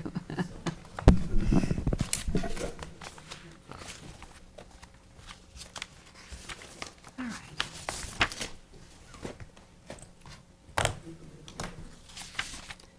All right, it's 8:45, not too bad. Got a lot done tonight. Got a lot done. No, about 9 in the morning. I know. No, he has to like actually I bring know. her back in, and then he has to send her like a prompt. Really? Brian, when Brian recused himself, he used to actually go off the unit together, but I said, like, keep her in the universe. All right, That is very funny. I didn't think of that. that's what I was gonna tell you. It was- Here I am. Thank God. That's all I can say. Oh my gosh. Thank God. You woke Anthony up. I did, oh, yay. Okay, I have a secret resolution in connection with the application of John T. Montecalvo. Whereas the Zoning Board of Appeals has received a request and submittals for variances in connection with the application of John T. Montecalavero, for properties located at 1129, 1089, and 1169 Spionk Riverhead Road, Remsenburg, Spionk. And whereas a review of the documents submitted, the Zoning Board of Appeals found that this project is a Type 1 action under the New York State Environmental Quality Review Act and coordinated review with the following agencies: Southampton Town Planning Board, Suffolk County Department of Health Services, and the Central Pine Barrens Joint Planning and Policy Commission. And whereas the Southampton Town Planning Board, at its January 11, 2024 meeting, indicated that they would like to assume lead agency status in connection with the secret review of this project, now therefore be it resolved that the Southampton Town ZBA hereby agrees that the Southampton Town Planning Board should assume lead agency status with regards to the application of 2266 Montauk LLC pursuant to 6 New York CRR Section 617.6B, and further be Wait, 1 second, did you say that, I think I have a typo in there, if you said 2266, it would be, with respect to Monte Calvo. You did. Yes, it's respect to the application of Monte Calvo. Thank you. And further be it resolved that this board directs that a copy of this resolution be forwarded to the Southampton Town Planning Board, Suffolk County Department of Health Services, and Central Pine Barrens Joint Planning and Policy Commission. Do I have a motion? Second motion. A motion? Okay. All in favor? Aye. Anybody opposed? Okay, motion carries. So it was motion by Michael, right? No, you the one that did the motion because you read it. Michael Never did mind, this whole Okay. thing has to be revised. And Michael seconded, okay. But I just retyped it anyway, so it's okay. Okay, all right. Okay, so we have 3 decisions. shouldn't take too long. I have a decision in the matter of 51 LNP LLC, Suffolk County Tax Map 900-66-1-6.5. This application is for property located at 51 Little Noyak Path, Watermill. Applicant requests lot area variances for a proposed two-lot subdivision. Applicant also initially requested variances for a building envelope and proposed swimming pool on proposed Lot 2, but withdrew those requests after discussion with the board. As modified, this application passes the standards set forth in the New York State Town Law and the Town Code. Therefore, this board grants the following relief from the following provisions of the Town Code for a proposed two-lot subdivision. 1. Town Code Section 330-11, Resident Districts Table of Dimensional Regulations, for a lot width of 112.31 feet, where 120 feet is required, for proposed Lot 1, and 2, Town Code Section 330-82 lot width for a road frontage of 33.79 feet, where a minimum of 40 feet is required for proposed Lot 2. These variances are granted for lot area only, as shown on the preliminary development map prepared by Robert Smith, L.S. of Squires Holden, Weissenbacher, and Smith, last revised January 3rd, 2023. Grant of the foregoing relief is subject to such other conditions and permits as applicant has already acquired or may otherwise have to acquire for final approval of subject premises. Second. Mr. Daly. Aye. Mr. Macedonio. Aye. Mr. Tudhill. Aye. Ms. Burgess. Aye. Chair votes aye. All right, I have a decision in the matter of Hammond and Shaznez Mutabar, Suffolk County Tax Map 900-272-1-43. This application is for property located at 28 Far Pond Road, Shinnecock Hills. Applicants request a variance from Chapter 169 Flood Damage Prevention of the Town Code to permit a basement in a special flood hazard zone in a dwelling that was constructed in accordance with plans approved by the town and DEC. This application passes the standards set forth in Town Code. Therefore, this board grants relief from Town Code Chapter 169 Flood Damage Prevention, Section 169-16A1, and 2, to allow a basement in an AE Special Flood Hazard Area on a non-conforming lot. The granting of this relief is subject to such other conditions and permits as applicant has already acquired or may otherwise have to acquire for final approval of the subject premises, including securing a variance from the New York State Department of State, Division of Building Standards and Codes, prior to the issuance of any further permits or certificates from town. Furthermore, pursuant to Town Code Section 169-21D, this decision is conditioned upon the removal of any isolation foam in the vents and any other objects that may obstruct floodwater from properly entering, exiting the crawl space, and that this space remains unfinished and non-habitable. Do I have a second? Second. Mr. Macedonio. Aye. Mr. Tudhill. Aye. Mr. Daly. Aye. Ms. Burgess. No. Chair votes aye. And I have a decision in the matter of 16 Indian Avenue, LLC, Suffolk County Tax Map 900-293-5-11. This application is for property located at 201 Springville Road, Hampton Bays. Applicant requests variances for a proposed two-lot subdivision. Applicant here agreed to address concerns from the neighbor with respects to driveways and submitted a planting plan to the planning board to address comments regarding vegetation. This application passes the standards set forth in New York State Town Law and Town Code. Therefore, this board grants relief from the following provisions of the Town Code for a proposed two-lot subdivision. 1. Town Code Section 330-11, Residence Districts Table of Dimensional Regulations. For a lot width of 112.31 feet where 120 feet is required for proposed Lot 1. And 2, Town Code Section 330-82 lot width for a road frontage of 33.79 feet where a minimum of 40 feet is required for proposed Lot 2, as shown on the survey prepared by Frank Galuzzo, L.S., last revised November 4, 2023. Grant of the following relief is subject to such other conditions and permits as applicant has already acquired or may otherwise have to acquire for final approval of the subject premises, including 1. compliance with any planting plan required by the planning board, and 2, that the driveway and curbs on the east side of Lot 1 be removed with no new driveway to Lot 2 being constructed over Lot 1 to the west. Mr. Macedonio? Aye. Ms. Burgess? Aye. Mr. Tudhill? Aye. Mr. Daly? Aye. Chair votes aye. Okay, is there anything, motion to close the Motion to meeting? close. All in favor? Aye. Back it. Good meeting. Oh my God. That seems so much longer than it was.